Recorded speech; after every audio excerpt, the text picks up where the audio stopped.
Hello guys, current affairs funda में आप सभी का स्वागत है। मैं हूं आपके साथ अभिषेक शर्मा और आज के इस वीडियो सेशन में हम जून 3rd वीक के सभी इंपॉर्टेंट करंट अफेयर्स एक साथ कवर करने वाले हैं।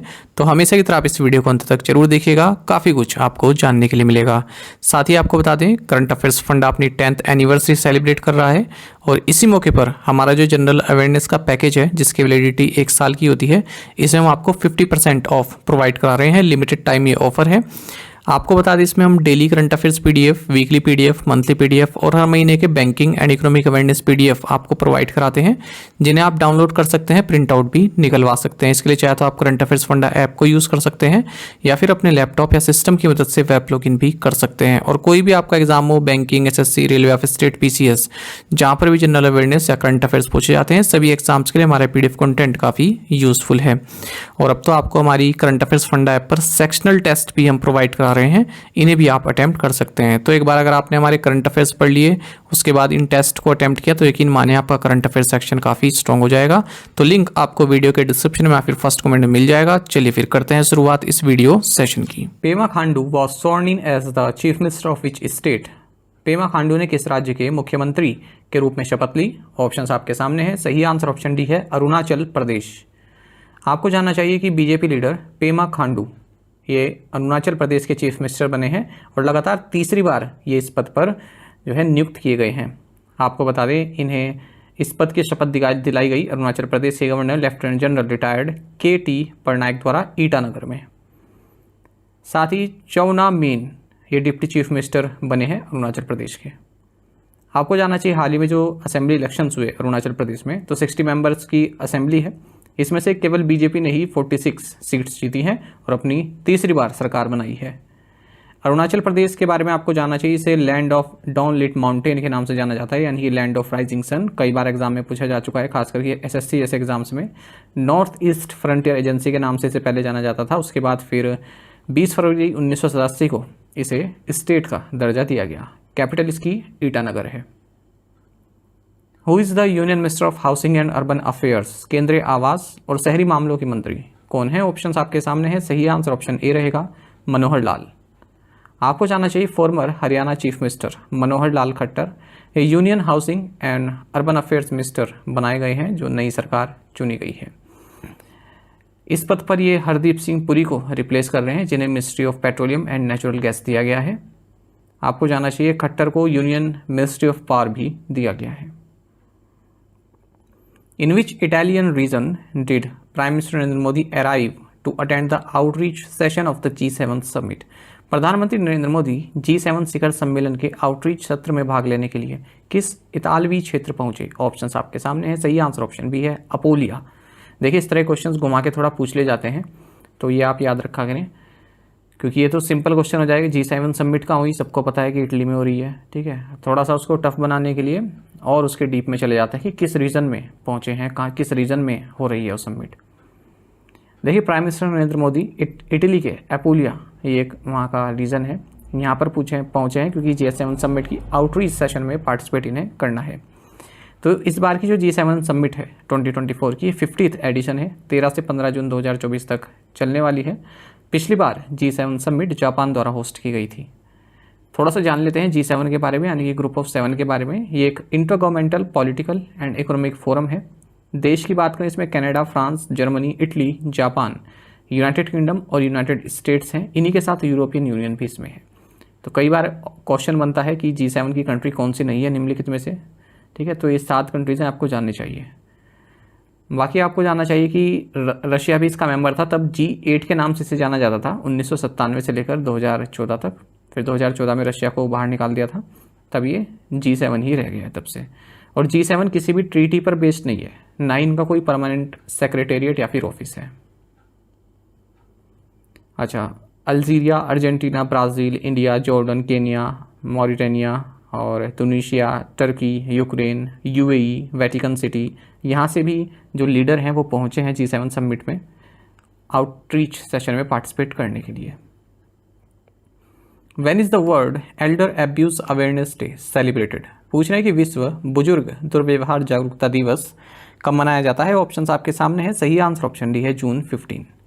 आपको जानना चाहिए कि world Elder abuse awareness day 15 जून को मनाया जाता है। 2024 में इस डे का थीम रहेगा spotlight on older persons in emergencies.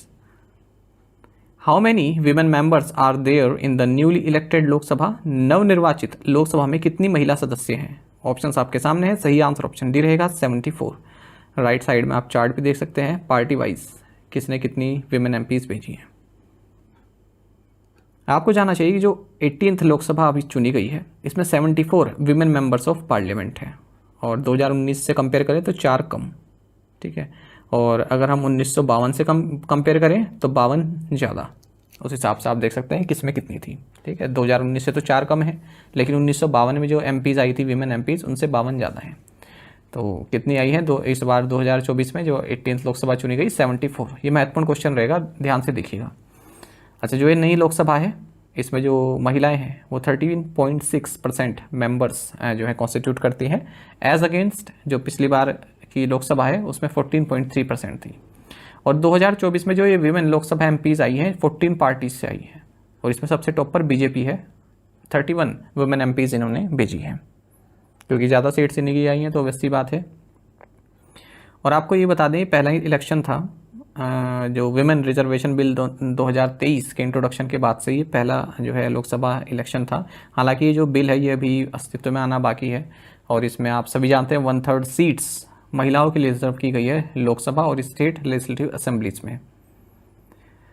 अगर हम स्टेट वाइज परफॉर्मेंस की बात करें तो सबसे ज़्यादा विमेन कैंडिडेट्स कहाँ से आई हैं? वेस्ट बंगाल से 11 और 11 की 11 तृणमूल कांग्रेस से हैं, टीएमसी से हैं। इसके बाद फिर महाराष्ट्र है 7, उत्तर प्रदेश है 7, मध्य प्रदेश 6 और Maharashtra and Tamil Nadu at 5 each, ठीक है। अच्छा, साथ ही केरल इकलौता ऐसा स्टेट है जहाँ से कोई भी महिला एमपी नहीं आई है। India is the world second largest source of nitrous oxide N2O, which country is the first? Bharat दुनिया में नाइट्रस ऑक्साइड का दूसरा सबसे बड़ा स्रोत है, प्रथम कौन सा देश है? सही आंसर ऑप्शन भी है चाइना। देखिए, अगर हम वर्ल्ड के सेकंड लार्जेस्ट कंट्रीब्यूटर की बात करें चाइना के बाद नाइट्रस ऑक्साइड के लिए तो ये भारत है। नाइट्रस ऑक्साइड आपको बता दें एक ग्रीन हाउस गैस है और लगभग जो ग्लोबल मैन मेड एमिशन है 2020 में उसमें लगभग 11% कंट्रीब्यूशन N2O का ही रहा है। ऐसा कहा गया है एक डेटा में जिसे पब्लिश किया गया अर्थ सिस्टम साइंस डेटा के द्वारा। टॉप 5 कंट्रीज की अगर हम बात करें N2O एमिशंस को लेकर तो चाइना पहले नंबर पर है, फिर इंडिया है, फिर यूनाइटेड स्टेट्स है, फिर ब्राज़ील है, फिर रशिया है। नाइट्रस ऑक्साइड की बात करते हैं, ये कलरलेस एंड अडरलेस गैस है, एक ग्रीन हाउस गैस है और 300 टाइम्स मोर पावरफुल है CO2 से। हालांकि स्मॉल एटमॉस्फेरिक फ्रैक्शन है इसका, पर फिर भी CO2 और मेथेन के बाद इसका थर्ड लार्जेस्ट कंसंट्रेशन है। After Mauritius which country now has approached India to set up Jan Aushadhi केंद्र इन देयर कंट्री? मॉरिशस के बाद अब किस देश ने अपने देश में जन औषधि केंद्र स्थापित करने के लिए भारत से संपर्क किया है? सही आंसर ऑप्शन ए है नेपाल। आपको जानना चाहिए मॉरिशस के बाद अब नेपाल ने इंडिया को अप्रोच किया है कि हमारे यहाँ भी जन औषधि केंद्र सेटअप किए जाएं, जिसके तहत जो सिटीजन्स हैं वो low cost made in India generic medicine प्राप्त कर सकें। इससे पहले मॉरिशस पहला देश ऐसा बना था जिसने जन औषधि स्कीम को अडॉप्ट किया था और 250 हाई क्वालिटी मेडिसिन इसने भारत से मंगाई थी। आपको जानना चाहिए प्रधानमंत्री भारतीय जन औषधि परियोजना, ये सेंट्रल गवर्नमेंट स्कीम है जिसके तहत क्वालिटी जेनरिक मेडिसिन अवेलेबल कराई जाती हैं अफोर्डेबल प्राइस पर। कहाँ पर? आउटलेट्स पर, जिन्हें बोलते हैं प्रधानमंत्री भारतीय जन औषधि केंद्र। लगभग पूरे देश में 10,000 प्रधानमंत्री भारतीय जन औषधि केंद्र हैं। इस स्कीम को इंप्लीमेंट किया जा रहा है pharmaceuticals and medical devices bureau of India के द्वारा। Which bank has launched SME digital business loans? पूछ रहे हैं कि किस बैंक ने SME digital business loan launch किया है? सही आंसर ऑप्शन ए है SBI। आपको जानना चाहिए स्टेट बैंक ऑफ इंडिया ने SME digital business loan launch किया है, जिसके तहत केवल 45 मिनट में ही SMEs जो होते हैं स्मॉल एंड मीडियम एंटरप्राइजेस उनके लिए जो लोन है वो सैंक्शन कर दिया जाएगा। SME digital business loan leverages technology and an ecosystem of APIs to streamline the lending process. तो टेक्नोलॉजी को यूज़ करके 45 मिनट्स में ही लोन सैंक्शन कर दिया जाएगा। What are the names of the 3 recently discovered craters in the Tharsis volcano region of Mars? मंगल ग्रह के Tharsis ज्वालामुखी क्षेत्र में हाल ही में खोजे गए 3 क्रेटरों के नाम क्या हैं? सही आंसर ऑप्शन है लाल, मोरसन एंड हिल्सा। आपको जानना चाहिए हाल ही में 3 क्रेटर्स डिस्कवर किए गए हैं मार्स पर, और उनमें से एक का नाम रखा गया है फिजिसिस्ट के नाम पर जो है देवेंद्र लाल, और बाकी 2 का नाम रखा गया है, 2 टाउन है Morsan and hilsa northern India में, इनके नाम पर।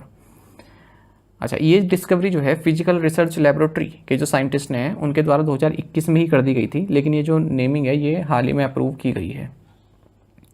तो ये जो 3 क्रेटर्स हैं ये थार्सिस वोल्केनिक रीजन जो है रेड प्लेनेट पर यानी कि मार्स पर, वहाँ पर स्थित हैं, और इनका नाम रखा गया है लाल क्रेटर, मोरसन क्रेटर और हिल्सा क्रेटर। आपको जानना चाहिए मोरसन और हिल्सा ये जो है टाउन्स हैं। मोरसन तो उत्तर प्रदेश में है और हिल्सा कहाँ है, बिहार में। What is India's rank in the global gender gap index 2024? Global gender gap index 2024 में भारत की रैंक क्या है? ऑप्शंस आपके सामने हैं। सही आंसर ऑप्शन बी है 129। राइट साइड में आप रैंकिंग भी देख सकते हैं। इस तरह की जो छोटे छोटे इमेजेस होते हैं ना, ये मैं आपके साथ टेलीग्राम पर शेयर करता रहता हूँ, तो आप टेलीग्राम पर जरूर हमें ज्वाइन कर लीजिए। करंट अफेयर्स फंडा नाम से हमारा चैनल है, तो लास्ट टाइम रिवीजन के लिए महत्वपूर्ण रहती है। देखिए, बात कर रहे हैं वर्ल्ड इकोनॉमिक फोरम द्वारा लॉन्च किए गए ग्लोबल जेंडर गैप इंडेक्स के बारे में। तो यहाँ पर भारत 2 स्थान फिसला है, और अब भारत का स्थान जो है वो 129 है। आइसलैंड टॉप पोजीशन पर यानी कि पहले नंबर पर है। साउथ एशिया में अगर हम बात करें तो हम 5th पोजीशन पर है। साउथ एशिया में पहले नंबर बांग्लादेश है, फिर नेपाल है, फिर श्रीलंका है, फिर भूटान है, और साउथ एशिया में पाकिस्तान सबसे लास्ट में है। और अगर पूरे वर्ल्ड में बात करें तो सूडान लास्ट में है, 146 रैंक पर है। अच्छा, भारत उन सभी इकोनॉमीज़ में शामिल है जहाँ पे लोवेस्ट लेवल देखा गया है इकोनॉमिक पैरिटी का। बांग्लादेश, सूडान, ईरान, पाकिस्तान और मोरक्को भी इन सभी में शामिल है। बाकी आपको जानना चाहिए कि भारत ने बेस्ट जेंडर पैरिटी दिखाई है सेकेंडरी एजुकेशन में, जो इनरोलमेंट है उसके मामले में 65th भारत की इसमें रैंक है। और कंट्री की जो रैंक है और भी अलग अलग 3 कैटेगरी में देखिए, इकोनॉमिक पार्टिसिपेशन एंड अपॉर्चुनिटी में 142 है, हेल्थ एंड सर्वाइवल में 142 है, और एजुकेशनल अटेनमेंट में 112 है। इंडिया का जो जेंडर गैप है वो 64.1% है। ठीक है, मतलब India has close 64.1% of its gender gap in 2024, यानी कि जो भारत ने अपना जेंडर गैप जो कहते हैं ना उसको कि पार्ट दिया है ना, यानी कम किया है। 64.1% तक जो है भारत ने अपना जेंडर गैप कम किया है। और पिछली बार जब ये रैंक आई थी तो भारत 127वें नंबर पर था। ठीक है, और अब भारत की रैंक गिरी है। क्यों? क्योंकि एजुकेशनल अटेनमेंट और पॉलिटिकल एम्पावरमेंट पैरामीटर्स, ठीक है, इसमें जो है ड्रॉप देखने के लिए मिला है। वहीं इकोनॉमिक पार्टिसिपेशन एंड अपॉर्चुनिटी में हमने इम्प्रूव किया है। इंडिया की जो इकोनॉमिक पैरिटी स्कोर है ये पिछले 4 सालों में जो है अपवर्ड ही जा रही है। और वर्ल्ड ने कितना जेंडर गैप अपना जो है क्लोज किया है? 68.5%, और इसमें सबसे बेस्ट रहा है यूरोप का। ठीक है, यहाँ पर लीस्ट डिस्पैरिटी है सभी पैरामीटर्स में अगर हम बात करें। और अगर हम 8 रीजन की बात करें तो सदर्न एशिया में जो जेंडर पैरिटी स्कोर है वो 63.7% है। टॉप 10 कंट्रीज़ की देख लेते हैं इंडेक्स में। आइसलैंड तो मैं आपको बता चुका हूँ, उसके बाद फिनलैंड, फिर नॉर्वे, फिर न्यूजीलैंड, फिर स्वीडन, फिर निकारागुआ, फिर जर्मनी, फिर नामीबिया, फिर आयरलैंड और फिर स्पेन। कोई भी एशियन कंट्री टॉप 10 में नहीं है। कई बार देखा गया बैंकिंग एग्जाम में पूछ लेते हैं कि इस इंडेक्स में टॉप 10 में कौन सी एशियन कंट्री शामिल है, ऐसा पूछ लेते हैं। ये भी नहीं पूछते कि पहले पे कौन है या लास्ट पे कौन है या इंडिया की कौन सी रैंक है, इस तरह से पूछ लेते हैं। Which state had the lowest voter turnout in the 2024 Lok Sabha elections? 2024 के लोकसभा चुनाव में किस राज्य में सबसे कम मतदान हुआ? सही आंसर ऑप्शन ए रहेगा, बिहार। आपको जानना चाहिए कि जो 2024 के लोकसभा इलेक्शंस हुए 18th लोकसभा के लिए, इसमें जो ओवरऑल टर्नआउट रहा वो 65.79% रहा है। 2019 से कंपेयर करें तो 1.61% लोअर रहा है। मेल वोटर्स मार्जिनली जो है, मेल वोटर्स का जो टर्नआउट है, टर्नआउट मतलब वोट देने जाना, ठीक है, मेल वोटर्स का जो टर्नआउट है वो थोड़ा सा ही ज़्यादा रहा है फीमेल वोटर्स से। मेल्स का कितना रहा? 65.80%, फीमेल वोटर्स का रहा 65.78%। जो अदर जेंडर्स कैटेगरी के वोटर्स हैं इनका टर्नआउट 27.08% रहा है। 2019 के मुकाबले बढ़ा है, 14.64% से ज़्यादा बढ़ा है। स्टेट वाइज डेटा में बताएं तो 19 स्टेट्स में फीमेल वोटर्स का टर्नआउट मेल वोटर्स से ज़्यादा रहा, जैसे बिहार, झारखंड, मेघालय, अरुणाचल प्रदेश एंड हिमाचल प्रदेश। गुजरात में हाईएस्ट गैप देखा गया male and female voter turnouts के बीच में। मेल का जो वोटर टर्नआउट था 63.52% था, वहीं फीमेल का केवल 56.56% रहा। लगभग 7% का डिफरेंस देखने के लिए मिला है। मेघालय में 100% टर्नआउट देखा गया अदर जेंडर्स कैटेगरी में। बिहार में लोवेस्ट टर्नआउट देखा गया। अगर हम सभी राज्य और यूनियन टेरिटरी की बात करें तो बिहार में केवल 56.19% का टर्नआउट रहा। वहीं लक्षद्वीप 84.16%, आसाम 81.56%, ये उन स्टेट्स और या यूटीज़ में है जिनमें हाईएस्ट टर्नआउट देखा गया। अगर स्टेट की बात करें तो असम, अगर यूटीज़ की बात करें तो लक्षद्वीप, ओवरऑल बात करें तब भी Lakshadweep. Which port clinches the top spot in the Container Port Performance Index 2023 CPPI 2023? Container port प्रदर्शन सूचकांक 2023 में किस बंदरगाह ने शीर्ष स्थान प्राप्त किया? सही आंसर ऑप्शन सी है, यंगशान पोर्ट। आपको जानना चाहिए कि विशाखापट्टनम पोर्ट ये कंटेनर पोर्ट परफॉर्मेंस इंडेक्स 2023 के टॉप 20 में अपनी जगह बना पाया है। ये जो कंटेनर पोर्ट परफॉर्मेंस इंडेक्स से डेवलप किया है वर्ल्ड बैंक और S&P ग्लोबल मार्केट इंटेलिजेंस के द्वारा। विशाखापट्टनम पोर्ट की रैंक 19th रही है इस इंडेक्स में, और मुद्रा पोर्ट जो है इसकी रैंक 27 रही है। मुद्रा पोर्ट अडानी पोर्ट्स द्वारा जो है चलाया जाता है। इस इंडेक्स में जो पोर्ट पर जो वेसल टाइम है, ठीक है, उसको जो है पैरामीटर बनाया गया है। चाइना का जो यंगशान पोर्ट है ये टॉप स्पॉट पर रहा है लगातार दूसरे साल, और ओमान का जो पोर्ट ऑफ सलाला है ये दूसरे नंबर पर रहा है। Where is the international day of family remittances celebrated? अंतर्राष्ट्रीय पारिवारिक प्रेषण दिवस कब मनाया जाता है? सही आंसर ऑप्शन सी है, जून 16। आपको जानना चाहिए कि हर साल 16 जून को international day of family remittances बनाया जाता है यूनाइटेड नेशंस के द्वारा। 2024 में इस फैमिली रेमिटेंसेस कैंपेन का थीम रहेगा digital remittances towards financial inclusion and cost reduction. NASA and which IIT will study multi-drug resistant pathogens on International Space Station? NASA और कौन सा IIT अंतर्राष्ट्रीय अंतरिक्ष स्टेशन पर मल्टी ड्रग प्रतिरोधी रोगजनकों का अध्ययन करेगा? सही आंसर ऑप्शन बी है, IIT मद्रास। देखिए, Indian institute of technology Madras और नासा का जेट प्रोपल्शन लेबोरेटरी रिसर्चर्स ये मिलकर मल्टी ड्रग रेसिस्टेंट पैथोजेंस को स्टडी करेंगे जो कि इंटरनेशनल स्पेस स्टेशन पर हैं। और इससे क्या होगा, जो एस्ट्रोनॉट्स की हेल्थ है एज वेल एज अर्थ की, ठीक है, तो उसके बारे में काफ़ी जानकारी प्राप्त होगी। The researchers conducted a comprehensive study to understand the genomic functional and metabolic enhancements observed in multi-drug resistant pathogens with a particular focus on Enterobacter bonadensis, जो कि एक प्रीवेलेंट नोसोकोमिकल पैथोजन है और सरफेस पर पाया जाता है। जो ये इंटरनेशनल स्पेस स्टेशन है इसके सरफेस पर ये पैथोजन पाया जाता है, तो इसकी स्टडी की जाएगी। Which company signed the broadcasting services deal with world athletics? किस कंपनी ने विश्व एथलेटिक्स के साथ प्रसारण सेवा समझौते पर हस्ताक्षर किए? सही आंसर ऑप्शन बी है, टाटा कम्युनिकेशंस। देखिए, वर्ल्ड एथलेटिक्स ने 5 साल की एक global broadcasting services deal sign की है टाटा कम्युनिकेशंस के साथ। और अब जो नेक्स्ट ईयर से जो भी इवेंट्स होंगे स्पोर्ट्स के, ठीक है, वो टाटा कम्युनिकेशंस द्वारा दिखाए जाएंगे, इंक्लूडिंग टोक्यो वर्ल्ड चैंपियनशिप। तो 2025 में कई इवेंट्स होंगे जो वर्ल्ड एथलेटिक्स कराएगा, जैसे वर्ल्ड एथलेटिक्स इंडोर चैंपियनशिप ये चाइना में होगी, वर्ल्ड एथलेटिक्स रिले है ये भी चाइना में होगी, world athletics road running championship ये सैन डिएगो में होगी।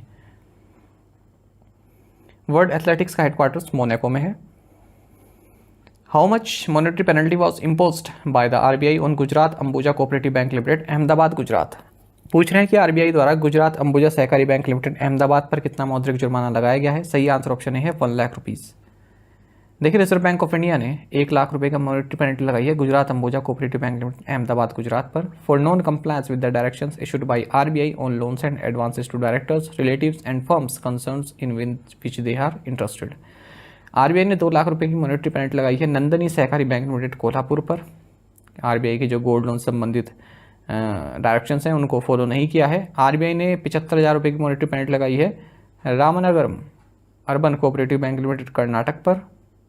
RBI ने 50,000 रुपये की मॉनेटरी पेनल्टी लगाई है Kanchipuram central cooperative Bank limited Kanchipuram Tamil Nadu पर। नाबार्ड की जो फ्रॉड से संबंधित गाइडलाइंस है उनका अनुपालन नहीं किया गया।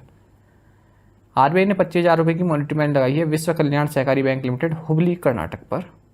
वहीं RBI ने 50,000 रुपये की मॉनेटरी पेनल्टी लगाई है Prakasam District Cooperative Bank Limited Ongole Andhra Pradesh पर। नाबार्ड से संबंधित जो गाइडलाइंस हैं उनका अनुपालन नहीं किया गया।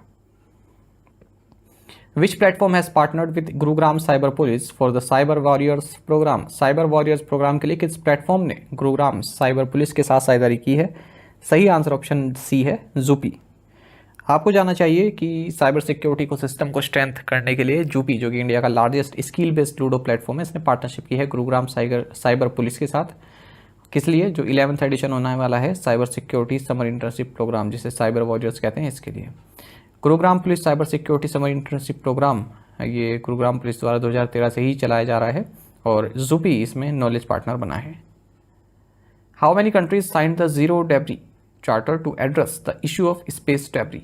अंतरिक्ष मलबे की समस्या के समाधान के लिए कितने देशों ने जीरो डेब्री चार्टर पर हस्ताक्षर किए? सही आंसर ऑप्शन सी है 12। डेब्री का मतलब होता है जो ये मलबा होता है ना, जैसे कई बार आप इंग्लिश अखबार पढ़ते हैं, कोई हेलीकॉप्टर दुर्घटनाग्रस्त हो गया या फिर एयरक्राफ्ट दुर्घटनाग्रस्त हो गया, तो लिखा क्या आएगा कि डेब्री, DEBRIS, डेब्री बोलते हैं इसको। तो डेब्री मिला है वहाँ पर उसका, यानी कि कूड़ा कचरा जो उसका अवशेष है वो मिला है। तो कई बार इंग्लिश के वर्ड में आता है और आप अगर तैयारी कर रहे हैं कॉम्पिटिटिव एग्जाम की, उसके लिए महत्वपूर्ण शब्द है, क्योंकि जो पैसेज आते हैं उसमें आता है, कई बार देखा गया है।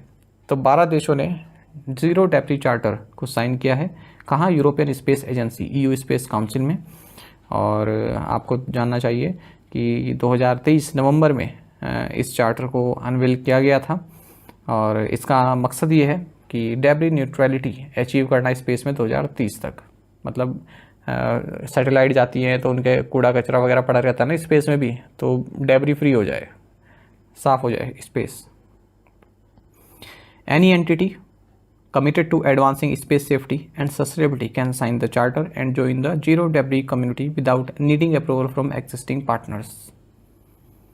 Who recently took charge as the vice chancellor of the Indian Institute of Foreign Trade (IIFT)? हाल ही में भारतीय विदेश व्यापार संगठन के कुलपति के रूप में किसने कार्यभार संभाला? सही आंसर ऑप्शन डी है राकेश मोहन जोशी। आपको जानना चाहिए international trade and management expert Rakesh Mohan Joshi ये वाइस चांसलर बनाए गए हैं Indian institute of foreign trade (IIFT) के। IIFT की बात करें 1963 में इसकी स्थापना हुई थी। एक ऑटोनोमस इंस्टीट्यूट है मिनिस्ट्री ऑफ कॉमर्स इंडस्ट्री के तहत। न्यू दिल्ली में मेन कैंपस है, बाकी कोलकाता और काकीनाडा में भी इसके कैंपसेज हैं। Where is Rajaji Raghati biosphere located? पूछ रहे हैं कि राजाजी राघाटी बायोस्फीयर कहाँ स्थित है? सही आंसर ऑप्शन सी उत्तराखंड है। क्यों चर्चा में रहा? हाल ही में जो डिफॉरेस्टेशन है उसको कॉम्बैट करने के लिए 2 इन्वायरमेंटलिस्ट जिनका नाम जयधर गुप्ता है और विजय दसवाना है, इन्होंने टाइगर रिजर्व के तहत इंडिया का पहला बायोस्फीयर बनाया है जिसका नाम है राजाजी राजघाटी बायोस्फीयर। और किसके अंदर है? राजाजी नेशनल पार्क के तहत। Rajaji national park tiger reserve भी है उत्तराखंड में। अगर हम राजाजी नेशनल पार्क की बात करें तो सी राजगोपालाचारी, जिन्हें राजाजी के नाम से जाना जाता था या जाना जाता है, उन्हीं के नाम पर इसका नाम रखा गया है राजाजी नेशनल पार्क। ये भी एग्जाम में पूछा गया, SSC में पूछा गया क्वेश्चन है ये, ठीक है। सी राजगोपालाचारी के नाम पर कौन सा नेशनल पार्क है? और अगर हम बात करें सी राजगोपालाचारी की तो आप साफ जानते हैं कि ये second and last governor general रहे हैं इंडिपेंडेंट इंडिया के, and one of the first recipients of India's highest civilian award Bharat Ratna भी ये रहे हैं। 1954 में मिला था इन्हें। अच्छा, उत्तराखंड गवर्नमेंट से संबंधित एक और क्वेश्चन आप नोट कर लीजिए, न्यूज़ नोट कर लीजिए। हाल ही में उत्तराखंड गवर्नमेंट ने इंडिया का first ever astro tourism event जिसका नाम नक्षत्र सभा है, इसको भी ऑर्गेनाइज किया है मसूरी को क्वीन ऑफ हिल्स के नाम से जाना जाता है।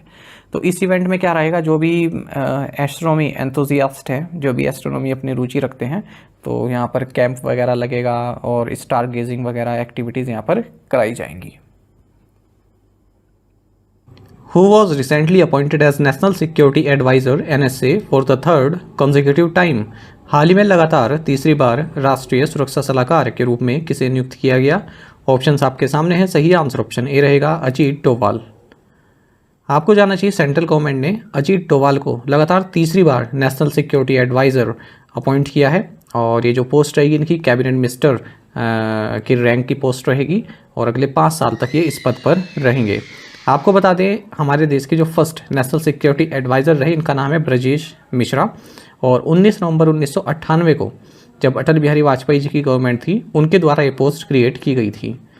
साथ ही सेंट्रल गवर्नमेंट ने PK मिश्रा को प्रिंसिपल सेक्रेटरी अपॉइंट किया है प्राइम मिनिस्टर नरेंद्र मोदी का, रीअपॉइंट किया गया है इन्हें भी, ये भी पहले से जो है प्रिंसिपल सेक्रेटरी रहे हैं, ठीक है। इनकी अपॉइंटमेंट जो है वो प्राइम मिनिस्टर का जो टर्म है उसी के साथ कोटर्मिनस रहेगी।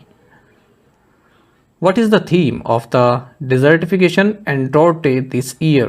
इस वर्ष मरुस्थलीकरण और सूखा दिवस का विषय क्या है? सही आंसर ऑप्शन बी रहेगा united for land, our legacy, our future. आपको जानना चाहिए कि 17 जून को हर साल world day to combat desertification and drought celebrate किया जाता है। साल 2024 में थीम रहेगा इस डे का united for land, our legacy, our future. Who is the union minister of micro, small and medium enterprises? केंद्रीय सूक्ष्म, लघु और मध्यम उद्यम मंत्री कौन है? ऑप्शंस आपके सामने हैं। सही आंसर ऑप्शन बी रहेगा, जीतन राम मांझी। आपको जानना चाहिए कि यूनियन मिनिस्टर जीतन राम मांझी ये ministry of micro, small and medium enterprises बनाए गए हैं और फिलहाल ये जो गया कॉन्स्टिट्यूंसी है बिहार की, वहाँ से मेंबर ऑफ पार्लियामेंट हैं। बिहार के 23rd चीफ मिनिस्टर भी रह चुके हैं 20 मई 2014 से 20 फरवरी 2015 के बीच में। और आपको बता दें ये हिंदुस्तानी आवाम मोर्चा HAM इस पार्टी के प्रेसिडेंट हैं। साथ ही शोभा करंदलाजे इन्हें मिनिस्टर ऑफ स्टेट बनाया गया है इस ministry of micro, small and medium enterprises में। Which Indian city is third in the world in Knight Frank's index for luxury real estate prices? Luxury real estate कीमतों के मामले में नाइट फ्रैंक के सूचकांक में कौन सा भारतीय शहर दुनिया के तीसरे स्थान पर है? सही आंसर ऑप्शन बी, मुंबई है। आपको जानना चाहिए कि पिछले 12 महीनों में मुंबई में जो लग्जरी रियल एस्टेट प्राइजेस हैं इनमें 11.5% का राइज देखने के लिए मिला है और इस तरह से मनीला और टोक्यो के बाद तीसरे नंबर पर है। जो दिल्ली के प्राइम रेजिडेंशियल प्राइजेस हैं वो भी 10.5% से बढ़े हैं पिछले एक साल में और 5वीं पोजीशन पर हैं। ये बात कर रहे हैं हम नाइट फ्रैंक्स के प्राइम ग्लोबल सिटीज़ इंडेक्स की। तो यहाँ पर जो एनुअल परसेंटेज चेंज आया होता है प्रॉपर्टीज़ के प्राइसेस में उसके हिसाब से सिटीज़ को रखा गया है। तो टॉप पर मनीला है, यहाँ पर एनुअल ग्रोथ देखने के लिए मिली है 26.2%। उसके बाद फिर टोक्यो है जहाँ पर 12.5% की ग्रोथ देखने को मिली और 4th प्लेस पर है 11.1% के साथ Perth. Which bank will open a representative office in Dubai? कौन सा बैंक दुबई में अपना प्रतिनिधि कार्यालय खोलेगा? सही आंसर ऑप्शन डी है, पंजाब नेशनल बैंक। आपको जानना चाहिए कि state owned Punjab national bank Dubai में अपना एक रिप्रेजेंटेटिव ऑफिस खोलने की तैयारी में है और बैंक का जो बोर्ड ऑफ डायरेक्टर्स है उनके द्वारा अप्रूवल मिल गया है कि आप दुबई में रिप्रेजेंटेटिव ऑफिस अपना ओपन कर सकते हैं। तो अपना जो ग्लोबल फुटप्रिंट है उसको एक्सपेंड करना चाह रहा है पंजाब नेशनल बैंक। बाकी आपको बता दें अगर हम 31 मार्च 2024 तक की बात करें तो PNB की 6 कंट्रीज में प्रेजेंस है, 2 सब्सिडरी हैं लंदन UK और भूटान में, 1 जॉइंट वेंचर है नेपाल में और 2 रिप्रेजेंटेटिव ऑफिसेज हैं, एक म्यांमार में, एक बांग्लादेश में। PNB के मैनेजिंग डायरेक्टर अतुल कुमार गोयल हैं। Which agency is organising the Harbinger 2024 hackathon? कौन सी एजेंसी हार्बिंजर 2024 हैकाथॉन का आयोजन कर रही है? सही आंसर ऑप्शन ए रहेगा, RBI। आपको जानना चाहिए रिजर्व बैंक ऑफ इंडिया अपनी 3rd ग्लोबल हैकाथॉन जिसका नाम है हार्बिंजर 2024 इनोवेशन फॉर ट्रांसफॉर्मेशन इसको ऑर्गेनाइज कर रही है। तो इसमें जो भी पार्टिसिपेंट्स हैं, ठीक है, जिनको इनवाइट किया गया है तो वो कुछ इस तरह का सॉल्यूशन बनाएंगे टेक्नोलॉजी से संबंधित और कुछ इनोवेटिव अप्रोच से संबंधित जो थीम दी गई है। तो थीम क्या है? पहला थीम है जीरो फाइनेंशियल फ्रॉड्स। तो नाम से पता चल रहा है इस तरह का सॉल्यूशन बनाना है ताकि फ्रॉड्स जो है बिल्कुल ना हो पाए। तो real time prediction, detection and prevention of frauds in financial transactions using alternate sources of data including public available information, ठीक है। और दूसरा है ensuring transaction anonymity in token based transactions while maintaining financial system integrity, identifying mule bank accounts, payment wallets. दूसरा theme रहेगा being divyang friendly. तो divyang friendly होना चाहिए, accurately identifying bank notes by visually impaired. आपको बता दें जो सबसे पहली बार RBI ने इस हार्बिंजर की शुरुआत की थी हैकाथॉन की 2021 में की थी, ठीक है। तब इसका जो थीम था वो स्मार्टर डिजिटल पेमेंट से संबंधित था। तो उस वक्त कुछ सॉल्यूशंस आए थे, उनको अभी इम्प्लीमेंट भी किया जा चुका है डिजिटल पेमेंट से संबंधित जो आए थे। इस तरह से अब इससे संबंधित कोई अपना सॉफ्टवेयर बना के देगा या फिर और कोई प्लेटफॉर्म बना के देगा तो उसको भी फिर जो है मार्केट में उतारा जाएगा। How much penalty was imposed on India home loan limited by the RBI द्वारा इंडिया होम लोन लिमिटेड पर कितना जुर्माना लगाया गया? सही आंसर ऑप्शन बी रहेगा, 1 लाख रुपीज़। आपको जानना चाहिए कि रिजर्व बैंक ऑफ इंडिया ने 1 लाख रुपए की मॉनेटरी पेनल्टी लगाई है India home loan limited Mumbai पर, क्योंकि इन्होंने जो हाउसिंग फाइनेंस कंपनीज डायरेक्शन 2010 है जिन्हें नेशनल हाउसिंग बैंक द्वारा इशू किया गया है, इनका अनुपालन नहीं किया है। साथ ही रिजर्व बैंक ऑफ इंडिया ने 1 लाख रुपए की ही मॉनेटरी पेनल्टी लगाई है अंगुल United central cooperative Bank limited Orissa पर, क्योंकि RBI के जो नो योर कस्टमर डायरेक्शन 2016 है इनका अनुपालन नहीं किया गया। आपको बता दें रिजर्व बैंक ऑफ इंडिया ने हाल ही में एक स्कीम ऑफ अमलगमेशन को सैंक्शन किया है और ये स्कीम है the Yadagiri Lakshmi Narasimha Swamy cooperative urban bank Limited, Yadadri Bhuvanagiri Telangana. इसका अमलकेशन किसके साथ होगा? Gayatri cooperative urban bank Limited, Jagtial Telangana के साथ। ठीक है, और इसमें बताया गया है जो भी ब्रांचेस हैं Yadagiri Lakshmi Narasimha Swamy cooperative urban bank limited की, ये Gayatri cooperative urban bank limited की ब्रांच के तौर पर अब कार्य करेंगी। Who has Myntra announced as its brand ambassador, Myntra ने किसे अपना ब्रांड एम्बेसडर घोषित किया है? सही आंसर ऑप्शन डी है शाहरुख खान। आपको जाना चाहिए मिंत्रा ने शाहरुख खान को अपना ब्रांड एम्बेसडर नियुक्त किया है। और कुछ ब्रांड एम्बेसडर देख लेते हैं। बोन ग्रुप ने बॉलीवुड एक्टर कैटरीना कैफ को अपना ब्रांड एम्बेसडर बनाया है।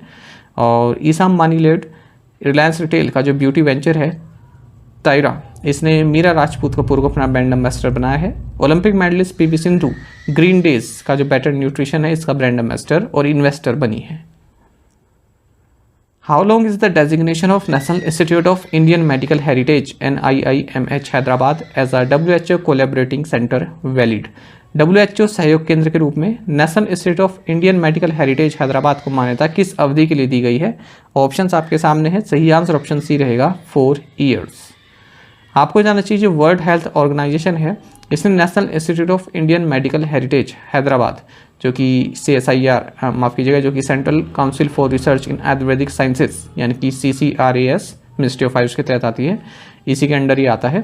तो इसे WHO कोलैबोरेटिंग सेंटर के तौर पर मान्यता दी गई है। ठीक है, किस लिए? Fundamental and literary research in traditional medicine के तौर पर। और ये मान्यता रहेगी 4 साल के लिए, 3 जून 2024 से शुरू हो चुकी है। आपको बता दें अब कोलैबोरेटिंग सेंटर बन गया है ये इंस्टीट्यूट WHO का। तो इसके तहत जो भी टर्मिनोलॉजीज है आयुर्वेदा से संबंधित, यूनानी से संबंधित, सिद्धा से संबंधित, सोवा रिगवा पे संबंधित, ठीक है, तो उन सभी को स्टैंडर्डाइज करने का कार्य रहेगा इसी इंस्टीट्यूट का जो हमारे हैदराबाद स्थित इंस्टीट्यूट है। और कई सारे मॉड्यूल्स में निकलते हैं तो उनको पब्लिश करेगा। Which organization has signed an agreement with Sunset TV to make Indian art and culture more accessible to the people? भारतीय कला और संस्कृति को लोगों के लिए अधिक सुलभ बनाने हेतु किस ऑर्गेनाइजेशन ने सनसेट टीवी के साथ एक समझौते पर हस्ताक्षर किए हैं? सही आंसर ऑप्शन डी रहेगा Indira Gandhi national centre for the arts. आपको जानना चाहिए कि इंडियन आर्ट और कल्चर को और एक्सेसिबल बनाने के लिए लोगों के लिए एक MOU साइन हुआ है Indira Gandhi national centre for the arts and sunset TV के बीच में। तो इसके तहत जो भी IGNC यानी कि Indira Gandhi national centre for the arts द्वारा जो प्रोग्राम प्रोड्यूस किए जाएंगे उनको सनसेट टीवी पर टेलीकास्ट किया जाएगा। सनसेट टीवी के CEO रजत पुनानी हैं। आपको जानना चाहिए सनसेट टीवी को मार्च 2021 में क्रिएट किया गया था। जो एग्जिस्टिंग चैनल हुआ करते थे पहले लोकसभा टीवी और राज्यसभा टीवी, ठीक है, तो इनको जो है एक चैनल में कन्वर्ट कर दिया गया सनसेट टीवी के तौर पर। For the state of which warplane did Turkey and the United States signed a contract? तुर्की या फिर टर्की और संयुक्त राज्य अमेरिका ने किस युद्धक विमान की बिक्री के लिए एक अनुबंध पर हस्ताक्षर किए? सही आंसर ऑप्शन डी है F-16 फाइटिंग फाल्कन। देखिए इस तरह क्वेश्चन भी आपको पढ़ने चाहिए क्योंकि एक महत्वपूर्ण समझौता रहा है, क्योंकि US जो है इस डील पर साइन नहीं कर रहा था। US चाहता था कि पहले जो टर्की है वो स्वीडन की मेंबरशिप, नाटो की मेंबरशिप को अप्रूव करे, उसके बाद ही हम ये वॉर प्लेन आपको देंगे। तो टर्की ने अप्रूव कर दिया, उसके बाद अब US ने जो है हामी भरी है कि हम ये तुम्हें अब देंगे जो वॉर प्लेन्स हैं। ठीक है, तो जरूरी नहीं है कि इंडिया की कोई डील है वही आ सकती है। जो प्रोमिनेंट कुछ कंट्रीज़ हैं वर्ल्ड की उनके बीच में कोई ऐसी डील होती है जो काफ़ी चर्चा में रही हो, वो भी एग्जाम में पूछे जाने के चांसेस रहते हैं। तो टर्की और यूनाइटेड स्टेट्स ने F-16 वॉर प्लेन्स के लिए एक एग्रीमेंट साइन किया है। $23 बिलियन की ये डील है और टर्की को यहाँ पर 40 न्यू F-16 प्लेन्स मिलने वाले हैं, वॉर प्लेन्स मिलने वाले हैं यूनाइटेड स्टेट्स से। Which 2 space agencies are collaborating on the Trishna mission? Trishna mission पर कौन सी 2 अंतरिक्ष एजेंसियां सहयोग कर रही हैं? ऑप्शंस आपके सामने हैं। सही आंसर ऑप्शन बी रहेगा इसरो एंड CNES। आपको जानना चाहिए स्पेस एजेंसी इसरो ने हाल ही में एक सैटेलाइट मिशन अनाउंस किया जिसका नाम है तृष्णा। ये जो तृष्णा है ये joint infrared earth observation satellite mission है इंडिया के इसरो और फ्रेंच स्पेस एजेंसी CNES के बीच में। तृष्णा का मतलब है thermal infrared imaging satellite for high resolution natural resource assessment. आपको जानना चाहिए 2025 में इसको लॉन्च किया जाएगा। जो प्राइमरी गोल है तृष्णा मिशन का वो है जो सरफेस टेम्परेचर है और वाटर मैनेजमेंट है उसको मॉनिटर करना, ठीक है, और एक्सट्रीम हीट इश्यूज़ जो हैं इंडिया और यूरोप में उसको भी एड्रेस करेगी ये सैटेलाइट। या ये मिशन, सैटेलाइट मिशन। तो 770 kg की सैटेलाइट होगी ये, सन सिंक्रोनस ऑर्बिट से ऑपरेट करेगी 671 किलोमीटर के एल्टीट्यूड से, और 2 पेलोड्स भी इसमें रहने वाले हैं। तो एक पेलोड तो है जो फ्रांस ने बनाया है, CNE इसने बनाया है, ये है थर्मल इंफ्रारेड इंस्ट्रूमेंट, ठीक है। और दूसरा जो पेलोड है वो इसरो ने बनाया है, इसका नाम है visible short wave infrared, VSWIR, और पहला क्या है TIR, थर्मल इंफ्रारेड इंस्ट्रूमेंट। तो 2 पेलोड्स इसमें रहने वाले हैं। When is the sustainable gastronomy day celebrated? Sustainable gastronomy दिवस कब मनाया जाता है? ऑप्शंस आपके सामने हैं, सही आंसर ऑप्शन सी रहेगा, जून 18। आपको जाना चाहिए हर साल 18 जून को सस्टेनेबल गैस्ट्रोनॉमी डे मनाया जाता है। ये यूनाइटेड नेशंस द्वारा मनाए जाने वाला एक डे है। सस्टेनेबल गैस्ट्रोनॉमी का मतलब होता है इस तरह से कुक करना या फिर ईट करना ताकि वो इन्वायरमेंट पर कोई निगेटिव इफ़ेक्ट ना डाले। जैसे कोई लोकल इंग्रेडिएंट्स हैं उनको यूज़ करके जो है खाना बना लिया, तो उससे क्या होता है, अगर हम लार्ज स्केल में देखें तो ट्रांसपोर्टेशन कॉस्ट वगैरह बचती है, जिससे क्या होता है जो कार्बन एमिशन है वो रिड्यूस होता है। बाकी अच्छा खाएंगे तो इन्वायरमेंट पर भी अच्छा असर उसका देखने के लिए मिलता है। बाकी 18 जून को ही international day for countering hate speech ये भी सेलिब्रेट किया जाता है। Who is Andhra Pradesh new chief minister, new deputy chief minister? Andhra Pradesh के नए उप मुख्यमंत्री कौन है? ऑप्शंस आपके सामने है, सही आंसर ऑप्शन बी रहेगा, पवन कल्याण।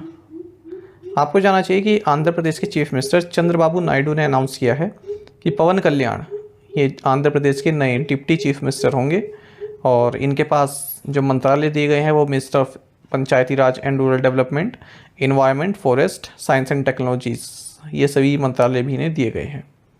बाकी आपको जानना चाहिए कि पवन कल्याण आप जानते होंगे तेलुगु एक्टर हैं और जन सेना पार्टी के जो है प्रेसिडेंट हैं। इनकी पार्टी है जन सेना पार्टी।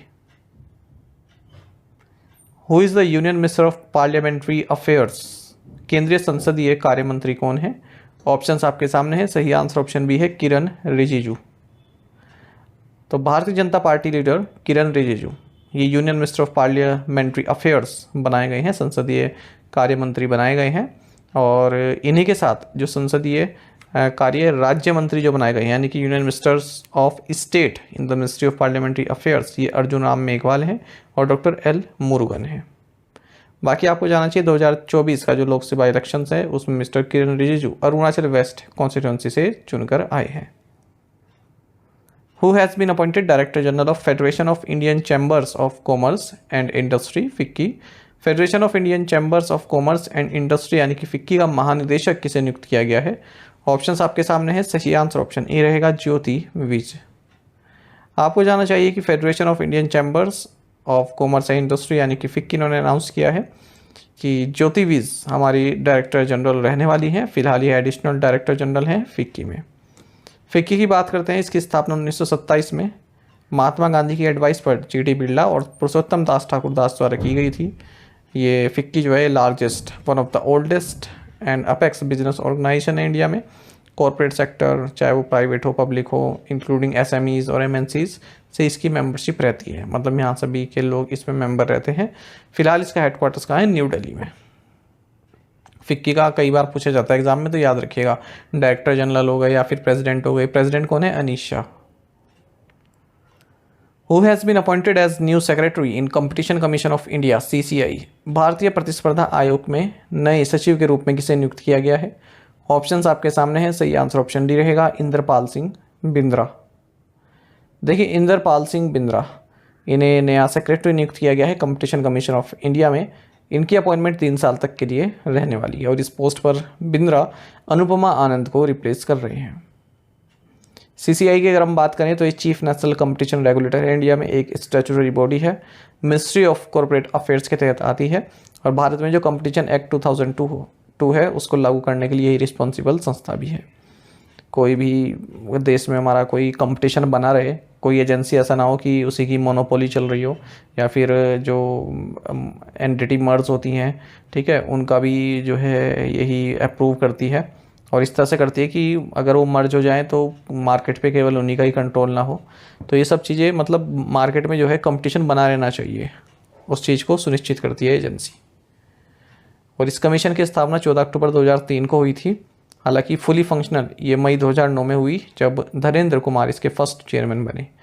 करंट चेयरपर्सन है रवनीत कौर। और आपको बता दें इसमें जो बोर्ड होता है उसमें एक चेयरपर्सन होते हैं या होती हैं, और 2 से कम और 6 से ज़्यादा मेंबर्स इसमें नहीं होते। सेंट्रल गवर्नमेंट द्वारा ये अपॉइंट किए जाते हैं। Which organization entered its name into the Limca Book of Records for most people at a public service event at multiple venues? किस ऑर्गेनाइजेशन ने एक सार्वजनिक सेवा कार्यक्रम में अनेक स्थानों पर सर्वाधिक लोगों के एकत्रित होने पर अपना नाम Limca book of world records में दर्ज कराया? सही आंसर ऑप्शन सी है, इंडियन रेलवेज। देखिए, इंडियन रेलवेज ने अपना नाम लिम्का बुक ऑफ रिकॉर्ड्स में दर्ज करा लिया है। क्यों? For most people at a public service event at multiple venues. कोई पब्लिक सर्विस इवेंट था, मल्टीपल वेन्यूज़ में जो है काफ़ी लोग वहाँ पर एकत्रित हुए, तो इस वजह से लिम्का बुक ऑफ रिकॉर्ड्स में इनका नाम दर्ज हो गया है। तो मिनिस्ट्री ऑफ रेलवेज ने 26 फरवरी 2024 को एक इवेंट ऑर्गेनाइज किया था, जिसे 40,19,516 लोगों ने अटेंड किया 2140 वेन्यूज़ पर। तो ये इवेंट जो था ये प्रधानमंत्री नरेंद्र मोदी द्वारा उद्घाटन किए गए थे। कई सारे रेलवे स्टेशंस और कुछ रेलवे ब्रिज के ऊपर जो रोड होती है, ठीक है, उनको भी इनॉग्रेट किया गया था। Which Indian museum has been added to the most beautiful museums list by Prix Versailles award for architecture and design? और ये कब की बात है? 26 फरवरी की बात है, ठीक है। तब ये इनोग्रेशन वगैरह हुए थे, तो उसी को देखते हुए लिम्का बुक ऑफ रिकॉर्ड्स ने इन्हें जो है अपने उसमें शामिल किया है। Which Indian museum has been added to the most beautiful museums list by the Prix Versailles award for architecture and design? Prix Versailles award architecture और डिज़ाइन द्वारा किस भारतीय संग्रहालय को सबसे खूबसूरत संग्रहालय की सूची में जोड़ा गया है? सही आंसर ऑप्शन ए है, स्मृति वन। आपको जानना चाहिए गुजरात का जो Smriti Van earthquake memorial museum है, इसे one of the world's 7 most beautiful museums में शामिल किया गया है Prix Versailles award for architecture and design द्वारा, जो कि एनुअली यूनेस्को द्वारा प्रेजेंट किया जाता है। आपको बता दें स्मृति वन फर्स्ट म्यूजियम है इंडिया में जिसे इस तरह का इंटरनेशनल रिकॉग्निशन प्राप्त हुआ है। और अगर हम इसके बारे में और जानकारी प्राप्त करें तो Smriti Van earthquake memorial and museum ये जो 2001 में गुजरात अर्थक्वेक आया था तो उनके विक्टिम्स को डेडिकेटेड है, और भुजियो हिल भुज कच्छ डिस्ट्रिक्ट गुजरात में ये स्थित है। 7 ब्लॉक्स हैं, इसमें अलग अलग 7 डिफरेंट थीम्स डिस्प्ले करते हैं। इसका इनॉग्रेशन 28 अगस्त 2022 को प्राइम मिनिस्टर नरेंद्र मोदी द्वारा किया गया था। Who has been awarded the V Shantaram lifetime achievement award? V Shantaram lifetime achievement पुरस्कार से सम्मानित किया गया? सही आंसर ऑप्शन डी है, सुबिया नलामुथु। देखिए 18th Mumbai international film festival ने जो illustrious wildlife film maker हैं सुबिया नलामुथु, इन्हें V Shantaram lifetime achievement award से सम्मानित किया है। जो doctor V Shantaram lifetime achievement award है ये हर साल मुंबई इंटरनेशनल फिल्म फेस्टिवल के दौरान दिया जाता है किसी भी फिल्म मेकर को जिसने एक्सेप्शनल कंट्रीब्यूशन दिया हो डॉक्यूमेंट्री फिल्म्स में, और 10 लाख रुपीज़ का कैश अवार्ड इसमें प्राप्त होता है। इससे पहले ये अवार्ड श्याम बेनेगल, विजया मूले और भी अदर प्रोमिनेंट फिल्म मेकर्स हैं उन्हें दिया जा चुका है। और किसकी मेमोरी में दिया जाता है? Legendary film maker V Shantaram की मेमोरी में। How much monetary penalty was imposed on the central bank of India by the RBI? RBI द्वारा सेंट्रल बैंक ऑफ इंडिया पर कितना मौद्रिक जुर्माना लगाया गया? सही आंसर ऑप्शन बी रहेगा, 1,45,50,00,000 रुपये का। देखिए रिजर्व बैंक ऑफ इंडिया ने 1,45,50,00,000 रुपये की मॉनेटरी पेनल्टी लगाई है सेंट्रल बैंक ऑफ इंडिया पर for non compliance with certain directions issued by RBI on loans and advances, statutory and other restrictions and customer protection limiting liability of customers in unauthorised electronic banking transactions. अब देखिए जैसे ये जो है central bank of India पर लगा है, ठीक है, तो इस तरह के जब बैंक्स पे लगता है ना, एक तो रीजनल रूरल बैंक्स होते हैं, ठीक है, वो आपके लिए इतने महत्वपूर्ण नहीं रहते। हालांकि मैं आपको कवर कराता हूँ पर वो इतने महत्वपूर्ण नहीं रहते। लेकिन अगर कोई पब्लिक सेक्टर बैंक पर लग रहा है या फिर प्राइवेट सेक्टर बैंक पर लग रहा है जुर्माना, तो आपके लिए महत्वपूर्ण होता है। अब आपके मंथ जो है ना काफ़ी महत्वपूर्ण चल रहे हैं, जून, जुलाई, अगस्त, सितंबर, ठीक है, ये महत्वपूर्ण मंथ है, तो इसकी करंट अफेयर आपको अच्छे से पढ़नी है। अब आपने अगर पिछला कुछ नहीं पढ़ा है, मेरी बात ध्यान से सुनिए, अगर आपने जनवरी से लेकर मई तक के करंट अफेयर आपके स्ट्रॉन्ग नहीं है तो उन चीज़ को बाद में करना। अभी जून देखिए आधा ही निकला है, ठीक है, अभी से अपनी जून पे कमांड करिए, 1 से लेके अब तक की जून, जो 15-16 जून तक सभी करंट अफेयर्स पढ़ लीजिए। सुबह उठिए, जल्दी जल्दी निपटाइए उन्हें। ठीक है, 2-3 घंटे में आपका 1 महीने का जो है पूरा हो जाएगा कवर। ठीक है, मल्टीपल रिवीजन किए और अपने आप को जो है साथ में लाइए, जो हमारी डेली क्लास लग रही है इसके साथ में लाइए, तभी आप मेंस की तैयारी अच्छे से कर पाएंगे, आरआरबी, पीओ या फिर क्लर्क वगैरह के जो एग्ज़ाम होंगे मेंस के उसमें। ठीक है, अभी आपके पास समय है, अभी साथ साथ चलिए और लास्ट में देखिएगा आपकी परफॉर्मेंस कितनी अच्छी हो जाएगी। आप पाएंगे कि करंट अफेयर्स तो मेरा साथ साथ अच्छे से तैयार हो गया, लास्ट में कोई लोड ही नहीं बचा। तब आप क्या कर पाएंगे, दूसरे सब्जेक्ट्स पर अच्छा ध्यान दे पाएंगे। ठीक है, इसलिए मैं आपको बता रहा हूँ अभी भी समय है।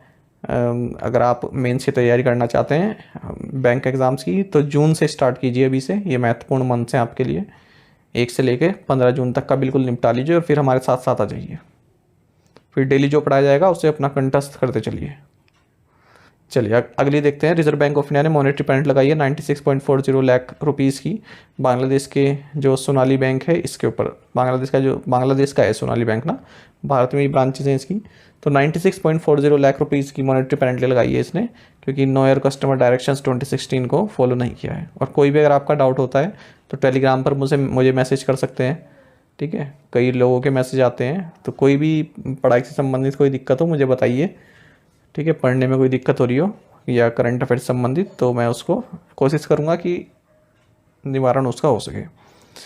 रिजर्व बैंक ऑफ इंडिया ने Purvanchal Cooperative Bank Limited Ghazipur Uttar Pradesh इसका लाइसेंस कैंसिल कर दिया है। तो लाइसेंस कर दिया है, तो अब जो deposit insurance credit guarantee corporation है वो क्या करेगा, 5 लाख रुपए तक का जो है डिपॉजिट जो कस्टमर्स है उनको देगा। Where did the Ukraine peace summit take place? Ukraine शांति शिखर सम्मेलन कहाँ आयोजित हुआ? ऑप्शन आपके सामने हैं। सही आंसर ऑप्शन डी रहेगा, स्विट्जरलैंड। आपको जाना चाहिए 78 कंट्रीज, जिसमें यूक्रेन भी रहा और 4 यूरोपियन इंस्टीट्यूशंस भी शामिल रहे। इन्होंने यूक्रेन पीस समिट के दौरान जो फाइनल जॉइंट कम्युनिके रहा है उसको साइन किया है। स्विट्जरलैंड में ये समिट हुई है। महत्वपूर्ण है क्वेश्चन भी। और Bharat, Armenia, Saudi Arabia, Libya, Indonesia, Bahrain, Colombia, South Africa, Thailand, Mexico और यूनाइटेड अरब अमीरात, इन लोगों ने इसमें शामिल तो हुए, पर ये जो लास्ट में कम्युनिक जो साइन किया गया इसको साइन नहीं किया। ठीक है, इसके सिग्नेटरीज नहीं मिले। भारत का तो ये कहना है कि ये यूक्रेन और रशिया का मामला है, इन दोनों को आपस में इस चीज़ को सुलझाना चाहिए। ठीक है, थर्ड पार्टी इसमें कोई इंटरफेयर इस तरह से ना करे कि अपनी मर्जी से कोई जो है एक चार्टर बना दिया कि इस तरह से युद्ध रुकेगा और उसको साइन कर दिए। तो भारत का कहना ये रहा। तो लगभग 100 कंट्रीज एंड ऑर्गेनाइजेशंस के रिप्रेजेंटेटिव्स यहाँ पर बुर्गेनस्टॉक रिजॉर्ट जो स्विट्जरलैंड में यहाँ पर इकट्ठा हुए और किस तरह से इस वॉर को रोका जा सके इससे संबंधित अपनी जो है बात इन्होंने रखी है। तो इस पीस फॉर्मूला भी लिखा गया कि रशिया जो है पूरी तरह से यूक्रेन से विड्रॉल कर दे, जो यूक्रेन की शहर हैं या फिर गाँव में जिन पर कब्जा किया है वो वापस दे दे, और जो वॉर क्राइम्स हैं उनको प्रोसिक्यूट किया जाए। What is the growth forecast by India? What is the growth forecast for India by the World Bank for fiscal 25? वित्त वर्ष 2025 के लिए, माफ़ कीजिएगा 2015 लिखा गया यहाँ पर। वित्त वर्ष 2015 के लिए विश्व बैंक द्वारा भारत के लिए विकास पूर्वानुमान क्या है? सही आंसर ऑप्शन भी रहेगा 6.6%। देखिए, वर्ल्ड बैंक ने इंडिया की जो ग्रोथ प्रोजेक्शन है करंट फिस्कल ईयर के लिए यानी कि फिस्कल 25 के लिए 2024-25 के लिए इसको 6.6% कर दिया है। पहले 6.4% बताया था। और ये भी कहा है कि अगर हम वर्ल्ड की लार्जेस्ट इकोनॉमीज में बात करें तो भारत फास्टेस्ट ग्रोइंग कंट्री रहने वाला है। फिस्कल 26 के लिए इंडिया की जो इकोनॉमी है वो 6.7% से ग्रो करेगी। फिस्कल 27 में 6.8% से जो है ग्रो करेगी। फिस्कल 24 में नेशनल स्टैटिस्टिकल ऑफिस ने बताया भी है कि 8.2% से हमने ग्रो किया है। रिजर्व बैंक ऑफ इंडिया ने भी अपनी जो जून मॉनेटरी पॉलिसी है इसमें जो ग्रोथ प्रोजेक्शन है उसको रेज कर दिया है, 7.2% किया है फिस्कल 25 के लिए, पहले 7% बताया था। Who has been appointed as chairman of cellular operators association of India? Cellular operators association of India के अध्यक्ष के रूप में किसे नियुक्त किया गया? ऑप्शंस आपके सामने हैं। सही आंसर ऑप्शन बी रहेगा, अभिजीत किशोर। आपको जानना चाहिए कि cellular operators association of India ने अपनी नई लीडरशिप अनाउंस किया 2024-25 टर्म के लिए। और इसमें अगर हम देखें तो अभिजीत किशोर जो कि चीफ ऑपरेटिंग ऑफिसर हैं वोडाफोन आइडिया के, इन्हें चेयरमैन नियुक्त किया गया है cellular operators association of India का। राहुल वत्स जो कि चीफ रेगुलेटरी ऑफिसर हैं भारतीय एयरटेल के, इन्हें वाइस चेयरमैन नियुक्त किया गया है। जो Cellular operators association of India एक Indian non governmental trade association है और 1995 में इसको रजिस्टर किया गया था। विच स्टेट हैज़ अनाउंस्ड मुख्यमंत्री निजुत मोइना स्कीम, किस राज्य ने मुख्यमंत्री निजुत मोइना योजना की घोषणा की? सही आंसर ऑप्शन है आसाम है। देखिए, चाइल्ड मैरिज को कॉम्बैट करने के लिए और गर्ल चिल्ड्रन को एम्पावर करने के लिए एजुकेशन के थ्रू असम गवर्नमेंट ने एक नई स्कीम इंट्रोड्यूस की है जिसका नाम है मुख्यमंत्री निजुत मोइना और लगभग 10 लाख गर्ल्स स्टूडेंट को ये बेनिफिट देने वाली है। तो इस स्कीम के तहत जो भी गर्ल्स हायर सेकेंडरी में हैं उनको फर्स्ट ईयर में 1000 रुपीज़ प्राप्त होंगे हर महीने के 11वीं तारीख को। और कोई बालिका यदि फर्दर एजुकेशन करना चाहती है, आगे पढ़ना चाहती है, जैसे 3 साल का या 4 साल के डिग्री कोर्सेज में, तो उसे 1200 रुपये पर मंथ प्राप्त होंगे। और पोस्ट डिग्री कोई प्राप्त करती है या फिर बीएड स्टूडेंट है उसको 2500 रुपये पर मंथ प्राप्त होंगे। Which state launched PM Shri पर्यटन वायु सेवा, किस राज्य ने पीएम श्री पर्यटन वायु सेवा शुरू की? सही answer option D Madhya Pradesh है। आपको जानना चाहिए कि मध्य प्रदेश के चीफ मिनिस्टर मोहन यादव, इन्होंने एक intra state air service launch की है जेट सर्व एविएशन प्राइवेट लिमिटेड के साथ मिलकर, ताकि राज्य में टूरिज्म को प्रमोट किया जा सके। इसका नाम है पीएम श्री पर्यटन वायु सेवा और फर्स्ट फ्लाइट इसकी फ्लैग ऑफ की गई है भोपाल से जबलपुर के बीच में। तो मध्य प्रदेश टूरिज्म बोर्ड द्वारा इस सर्विस को ऑपरेट किया जा रहा है और जो 2 एयरक्राफ्ट हैं वे 8 सिटीज़ को कनेक्ट करेंगे, भोपाल, इंदौर, जबलपुर, ग्वालियर, खजुराहो, उज्जैन, रीवा और Singrauli. Researchers from which institution have developed a novel remediation process for removing heavy metal contaminants from ground water, किस संस्थान के शोधकर्ताओं ने भूजल से भारी धातु संदूषकों को हटाने के लिए एक नवीन उपचार प्रक्रिया विकसित की है? सही आंसर ऑप्शन है IISc।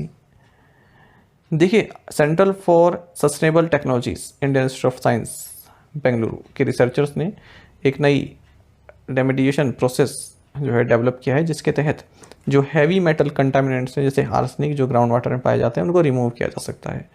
तो एक 3 स्टेप मेथड है और पेटेंट भी इसका जल्दी इन्हें मिल जाएगा। तो इसमें ये जो हैवी मेटल्स हैं हमारे ग्राउंड वाटर में, ठीक है, उसको हटा देती हैं और केवल हटा के ऐसे ही छोड़ नहीं देती कि लैंडफिल में छोड़ दिया दोबारा फिर वो ग्राउंड वाटर में एंटर हो जाएगी, बल्कि उसको एनवायरमेंटल फ्रेंडली तरीके से उसको डिस्पोज ऑफ किया जाता है। और इसके लिए रिसर्चर्स जो है इनरैम फाउंडेशन और अर्थवॉच के साथ मिलकर कार्य कर रहे हैं ताकि भागलपुर बिहार और चिक्काबल्लापुर कर्नाटक में इस सिस्टम को डिप्लॉय किया जा सके। Year 2025 will be celebrated as, वर्ष 2025 को international year of quantum science and technology के रूप में मनाया जाएगा। आपको जानना चाहिए यूनाइटेड नेशंस ने साल 2025 को international year of quantum science and technology के रूप में डेजिग्नेट किया है ताकि लोगों तक क्वांटम साइंस और इसकी एप्लीकेशंस की जो है अवेयरनेस हो, इसकी इम्पोर्टेंस पता चल पाए। ये जो रेजोल्यूशन है ये मैक्सिको द्वारा लाया गया था यूनेस्को जनरल कॉन्फ्रेंस में मई 2023 में और लगभग 60 कंट्रीज़ द्वारा अडॉप्ट किया गया। तो ये महत्वपूर्ण है कि किस कंट्री द्वारा रेजोल्यूशन लाया गया था। आपको बता दें जो 2025 है, ठीक है, ये इसलिए भी स्पेशल है क्योंकि जर्मन फिजिसिस्ट वर्नर आइजनबर्ग, ठीक है, उन्होंने एक पेपर पब्लिश किया था 1 सेंचुरी अगो जिसमें मॉडर्न क्वांटम मैकेनिक्स की फाउंडेशन रखी गई थी। ठीक है, तो सेंचुरी पूरी हो रही है इसकी और इसके लिए नोबेल प्राइज़ भी मिला था फिजिक्स में 1932 में क्वांटम मैकेनिज्म के लिए। क्वांटम साइंस का मतलब होता है टाइनी पार्टिकल्स हम इसमें पढ़ते हैं, जैसे इलेक्ट्रॉन हो गया, ठीक है, और प्रोटॉन हो गया, इनके बारे में पढ़ते हैं, ना कि जो लार्ज पार्टिकल्स होते हैं उनके बारे में, बल्कि जो टाइनी पार्टिकल्स होते हैं उनके बारे में पढ़ते हैं वो क्वांटम साइंस में। बाकी आपको जानना चाहिए भारत ने भी नेशनल क्वांटम मिशन लॉन्च किया था अप्रैल 2023 में, जिसे 2023 से 2031 तक इम्प्लीमेंट किया जा रहा है department of science and technology द्वारा। 4 वर्टिकल्स हैं, quantum computing, quantum communication, quantum sensing and metrology and quantum materials end devices. When is the World Sickle Cell Awareness Day celebrated? विश्व सिकल सेल जागरूकता दिवस कब मनाया जाता है? ऑप्शंस आपके सामने हैं, सही आंसर ऑप्शन डी रहेगा जून 19। आपको जानना चाहिए हर साल 19 जून को world sickle cell awareness day मनाया जाता है ताकि सिकल सेल डिजीज़ के बारे में अवेयरनेस लोगों में तक पहुंचाई जा सके। आपको जानना चाहिए इस डे का 2024 में थीम रहेगा hope through progress advancing sickle cell care globally. आपको जानना चाहिए सिकल सेल एनीमिया ये एक इनहेरिटेड डिसऑर्डर है और जिसे सिकल सेल डिजीज़ कहते हैं। एक्चुअली जो रेड ब्लड सेल्स होती हैं, आप सभी जानते हैं, ऑक्सीजन को हमारे बॉडी पार्ट्स में ले जाने का कार्य करती है। तो जो रेड ब्लड सेल्स होती हैं उनकी शेप को अफेक्ट करता है सिकल सेल एनीमिया। जनरली जो रेड ब्लड सेल्स होती हैं राउंड होती हैं या फिर फ्लेक्सिबल होती हैं ताकि इजीली मूव कर सकें हमारी ब्लड वेसल्स से। लेकिन सिकल सेल एनीमिया में क्या होती है, कुछ रेड ब्लड सेल्स जो है वो सिकल जैसी हो जाती है या फिर क्रेसेंट मून्स जैसी हो जाती है, जैसे अर्धचंद्र हम देखते हैं ना, आधा चांद, ठीक है, उस तरह का हो जाती है। तो उससे क्या होता है, काफ़ी रिजिड बन जाती है, स्टिकी बन जाती हैं और स्लो हो जाती हैं और ब्लड जो फ्लो है उसको ब्लॉक कर देती हैं। 19 जून को international day for the elimination of sexual violence in conflict भी ऑब्जर्व किया जाता है। Who is the union minister of Panchayati Raj? केंद्रीय पंचायती राज मंत्री कौन है? ऑप्शंस आपके सामने है। सही आंसर ऑप्शन डी है, राजीव रंजन सिंह। आपको जाना चाहिए यूनियन मिनिस्टर राजीव रंजन सिंह, जिन्हें लल्लन सिंह भी कहते हैं, इन्होंने हाल ही में ministry of fisheries, animal husbandry and dairying और मिनिस्ट्री ऑफ पंचायती राज का कार्यभार संभाला है और 18th लोकसभा में जनता दल यूनाइटेड की ओर से मुंगेर कॉन्स्टिट्यूंसी को रिप्रेजेंट कर रहे हैं। साथ ही minister of state in Panchayati Raj and fisheries, animal husbandry and dairying professor SP Singh Baghel और minister of state fisheries, animal husbandry and dairying George Kurian, इन्होंने भी अपना पोर्टफोलियो हाल ही में संभाला है। Who has been re-elected as South Africa's president for a second term? दूसरे कार्यकाल के लिए दक्षिण अफ्रीका के राष्ट्रपति के रूप में किसे पुनः चुना गया है? ऑप्शंस आपके सामने है। सही आंसर ऑप्शन सी रहेगा, साइरिल रामाफोसा। आपको जानना चाहिए कि साइरिल रामाफोसा ये साउथ अफ्रीका के प्रेसिडेंट री-इलेक्ट किए गए हैं दूसरी बार और इनकी जो सरकार है वो अल्पमत में आ गई थी, लेकिन लास्ट मिनट डील जो इन्होंने अपने ओपोनेंट्स के साथ की उसके कारण ये फिर से प्रेसिडेंट बन गए हैं। रामाफोसा की पार्टी का नाम है अफ्रीकन नेशनल कांग्रेस। 1994 में पावर में आई थी और पहली बार इसने लास्ट मंथ जो है मेजोरिटी अपनी लॉस कर दी थी, लेकिन उन्होंने जो अपोजिशन की पार्टीज़ हैं डेमोक्रेटिक अलायंस, उनके साथ डील की और फिर से अपनी सरकार बना पाए। साउथ अफ्रीका की बात करते हैं, करेंसी साउथ अफ्रीकन रैंड है और 3 कैपिटल्स हैं यहाँ की। प्रिटोरिया ये एग्जीक्यूटिव कैपिटल है, केप टाउन लेजिस्लेटिव कैपिटल है और ब्लूमफोंटेन ये जुडिशियल कैपिटल है। वेयर इज द प्रेरणा स्थल लोकेटेड? प्रेरणा स्थल कहाँ स्थित है? सही आंसर ऑप्शन डी रहेगा, पार्लियामेंट हाउस कॉम्प्लेक्स। आपको जानना चाहिए vice president of India and chairman of Rajya Sabha Jagdeep Dhankhar, इन्होंने प्रेरणा स्थल को इनोग्रेट किया है पार्लियामेंट हाउस कॉम्प्लेक्स में। जो ये प्रेरणा स्थल है यहाँ पर 15 जो इंडिया के एमिनेंट लीडर्स हैं, फ्रीडम फाइटर्स हैं, उनके स्टैचूज स्थित है। एक्चुअली पहले क्या था कि संसद का जो पुराना भवन था वहाँ पर अलग अलग जगह पर स्टैचूज थे, तो अभी ने एक ही जगह पर प्रेरणा स्थल पर सबको इंस्टॉल कर दिया गया है। Allrounder David Wiese announced his retirement from international cricket, which country did he represent? हरफनमौला खिलाड़ी डेविड विसे ने अंतर्राष्ट्रीय क्रिकेट संन्यास की घोषणा की, उन्होंने किस देश का प्रतिनिधित्व किया? सही आंसर ऑप्शन बी रहेगा, नामीबिया। आपको जानना चाहिए नामीबिया के ऑलराउंडर डेविड विसे ये इंटरनेशनल क्रिकेट से रिटायर हो चुके हैं और इनका जो T20 world cup group stage match रहा फाइनल वो इंग्लैंड के खिलाफ रहा है। इस तरह क्वेश्चन भी पूछ लेते हैं, अगर कोई क्रिकेट संबंधित न्यूज़ ऐसी हो नामीबिया, नेपाल, ओमान से संबंधित तो आ जाता है एग्जाम में, क्योंकि हम एक्सपेक्ट नहीं करते कि यहाँ से पूछा जाएगा। क्रिकेट की 2 और न्यूज़ देखेंगे। पहली न्यूज़ ये है कि एडम जंपा ये फर्स्ट ऑस्ट्रेलियन बन गए हैं जिन्होंने 100 विकेट्स लिए हैं T20s में और ये अचीवमेंट इन्होंने नामीबिया के खिलाफ मैच में प्राप्त की। वहीं न्यूजीलैंड के जो बॉलर हैं लॉकी फर्ग्यूसन, तो इन्होंने इतिहास रच दिया है। ये T20 वर्ल्ड कप मैचेस में पहले बॉलर बन गए हैं जिन्होंने 4 ओवर मेडन डाले हैं और साथ में 3 विकेट भी दिए हैं। तो जो 4 इनके कॉन्सिक्यूटिव ओवर्स थे मेडन रहे, एक भी रन नहीं दिया इन्होंने। और ये मैच खेला गया पपुआ न्यू गिनी के अगेंस्ट त्रिनिडाद में। What is the new threshold for bulk fixed deposits as per the Reserve Bank of India? भारतीय रिजर्व बैंक के अनुसार थोक सावधि जमा के लिए नई सीमा क्या है? सही आंसर ऑप्शन सी है, 3 करोड़ रुपीस। देखिए रिजर्व बैंक ऑफ इंडिया ने जो थ्रेशोल्ड है बल्क फिक्स्ड डिपॉजिट के लिए उसको 3 करोड़ रुपए कर दिया है, पहले 2 करोड़ था। यानी कि अब जो बल्क फिक्स्ड डिपॉजिट है बल्क FD, तो उसमें कितने रुपए की सीमा रहेगी? 3 करोड़ रुपए अगर होंगे तो वो बल्क फिक्स्ड डिपॉजिट में गिना जाएगा। 3 करोड़ से नीचे जो होगा वो जो है आपका रिटेल फिक्स डिपॉजिट में आएगा। तो बल्क फिक्स डिपॉजिट में ये होता है कि थोड़ा सा हायर इंटरेस्ट मिल जाता है रिटेल टर्म डिपॉजिट से और अब जो 2 करोड़ रुपए तक की डिपॉजिट है, ठीक है, वो रिटेल फिक्स्ड डिपॉजिट्स कहलाएंगे। Who has been appointed as director in the department of rural development, ग्रामीण विकास विभाग में निदेशक के रूप में किसे नियुक्त किया गया है? ऑप्शंस आपके सामने है। सही आंसर ऑप्शन सी है, राजप्रिय सिंह। देखिए, Rajpriya Singh in department of rural development under ministry of rural development में डायरेक्टर नियुक्त किया गया है। Current union minister of rural development Shivraj Singh Chouhan है, वहीं मिनिस्टर ऑफ स्टेट हैं Chandrashekhar Pemmasani and Kamlesh Paswan. Which bank has acquired a 6.125% stake in Clearing Corporation of India (IFSC)? किस bank ने clearing corporation of India (IFSC) में 6.125% हिस्सेदारी हासिल की है? सही आंसर ऑप्शन भी रहेगा, बैंक ऑफ इंडिया। देखिए, public sector bank of India, इसने 6.125% स्टेक हाल ही में एक्वायर किए हैं clearing corporation of India (IFSC) में। बैंक ऑफ इंडिया की बात करते हैं, MD and CEO Rajneesh Karnatak है, हेडक्वार्टर्स मुंबई में है और टैगलाइन है रिलेशनशिप बियॉन्ड बैंकिंग। आपको जाना चाहिए life insurance corporation of India जो है LIC, इसने डॉक्टर रेड्डीज लैबोरेटरीज में अपनी होल्डिंग बढ़ा ली है और अब 5% को भी क्रॉस कर गई है। इसकी जो शेयर्स हैं हाल ही में, जो परसेंटेज होल्डिंग है, हाल ही में 1.08 लाख शेयर्स इसने बाय किए हैं डॉक्टर रेड्डीज लैबोरेटरीज में। Where will the MotoGP Bharat event be hosted from 2025 until 2029?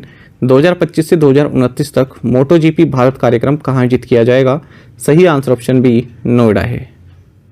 आपको जाना चाहिए Uttar Pradesh MotoGP event annually host करने वाला है नोएडा में 2029 तक, और इसके लिए इन्होंने स्पेन का जो डोरना स्पोर्ट्स है और इंडिया के जो फेयर स्ट्रीट स्पोर्ट्स है, इनके साथ भी पार्टनरशिप की है। तो इवेंट की शुरुआत जनवरी 2025 से होगी, हालांकि होने वाली 2024 में थी, लेकिन वेदर कंसिडरेशन को देखते हुए इसको पोस्टपोन कर दिया गया। अब जनवरी 2025 में इसकी शुरुआत होगी, 2029 तक नोएडा में ही होगी। Where was the smallest known great ape species called Buronius manfreds discovered? Buronius manfreds नामक सबसे छोटी ज्ञात वानर प्रजाति की खोज कहाँ की गई? सही आंसर ऑप्शन डी है, जर्मनी।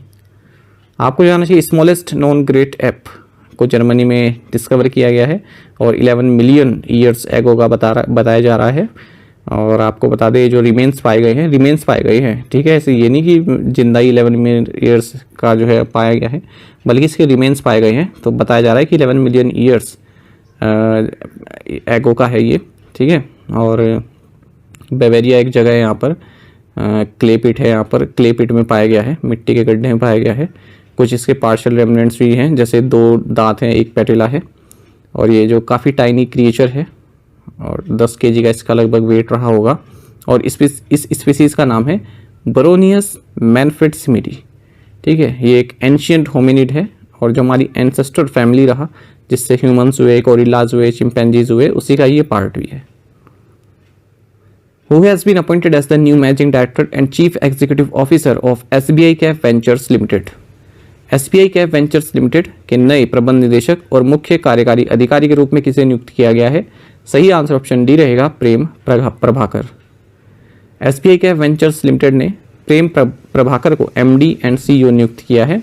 इस अपॉइंटमेंट से पहले ये SBI में जनरल मैनेजर के तौर पर कार्यरत थे। What is Infosys rank among the 100 most valuable brands in the world for the third consecutive year?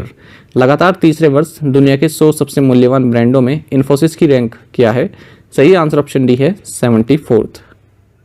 आपको जानना चाहिए इंफॉर्मेशन टेक्नोलॉजी कंपनी इन्फोसिस ये 100 most valuable brands in the world की लिस्ट में लगातार तीसरी बार अपनी जगह बना पाई है, और ये लिस्ट जारी की है जो marketing data and analytics business company है कैंतार, इसके द्वारा। तो Infosys 74th most valuable brand है पूरे वर्ल्ड में और 20th most valuable global B2B business to business technology brand है। आप जानते होंगे इन्फोसिस के ब्रांड एम्बेसडर की सूची में राफेल नडाल और ईगा स्वियाटेक जैसे टेनिस प्लेयर्स भी हैं।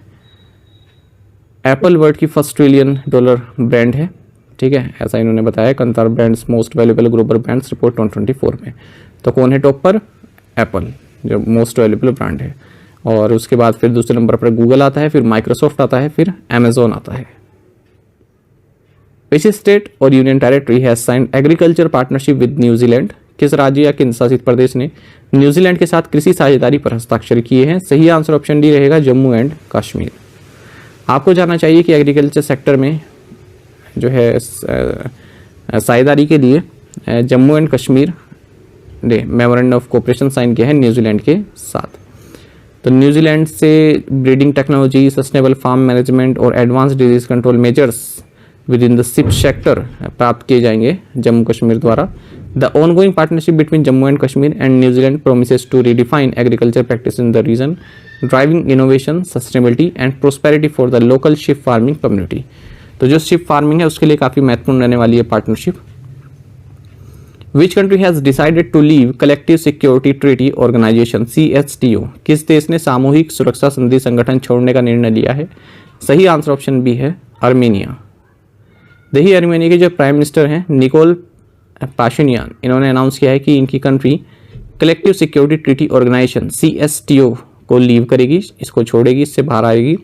और इन्होंने ये एक्यूज़ किया है कि जो ये CSTO में मेंबर स्टेट्स हैं इन्होंने अज़रबैजान की जो है तरफदारी की है। आपको बता दें, पहले तो ये जान लीजिए कि नैगोर्नो काराबाख रीजन ये काफ़ी टाइम से अर्मेनिया और अज़रबैजान के साथ एक डिस्प्यूट है, लैंड डिस्प्यूट है या रीजन डिस्प्यूट आप कह सकते हैं, ठीक है। और जो अर्मेनिया के प्राइम मिनिस्टर इन्होंने कहा है कि इस डिस्प्यूट में अज़रबैजान के साथ रही हैं जो ये CSTO की कंट्रीज़ हैं। CSTO आपको बता दें एक रशियन डोमिनेटेड अलायंस है, और जैसे नेटो है ना कि एक के ऊपर अगर आक्रमण हुआ तो समझा जाएगा कि सभी के ऊपर आक्रमण हुआ है, कलेक्टिव तरीके से हम उससे निपटेंगे, इसी तरह की ये अलायंस है। तो इसमें जो सिग्नेटरीज हैं वो हालांकि और कोई मिलिट्री अलायंस को ज्वाइन नहीं कर सकते। इसका हेडक्वार्टर्स मॉस्को रशिया में है। 6 पोस्ट सोवियत स्टेट्स इसमें है, जैसे अर्मेनिया है, बेलारूस है, कजाकिस्तान है, किर्गिस्तान है, रशिया और ताजिकिस्तान है। तो अर्मेनिया कहना है कि जो ये सब कंट्रीज़ है ना, Belarus, Kazakhstan, Kyrgyzstan, Russia, Tajikistan, इन्होंने अजरबैजान का साथ दिया है, इसमें इसको फेवर किया है, तो हम इस ट्रीटी से बाहर हो रहे हैं। और आपको बता दें जो CSTO इसकी स्थापना साल 2002 में हुई थी। Who has become the first Indian rider to win a 3-star Grand Prix event? 3 star grand pre प्रतियोगिता जीतने वाले पहले भारतीय राइडर कौन बने हैं या बनी हैं? सही आंसर ऑप्शन ए है श्रुति वोरा। देखिए इंडियन इक्वेस्ट्रियन स्पोर्ट्स के लिए काफ़ी अच्छी न्यूज़ है। श्रुति वोरा ये फर्स्ट इंडियन राइडर बनी है जिन्होंने 3-स्टार ग्रां प्री इवेंट जीता है। तो लिपिका स्लोवेनिया में एक CDI 3 इवेंट हुआ, वहाँ इन्होंने टॉप स्कोरर रही हैं।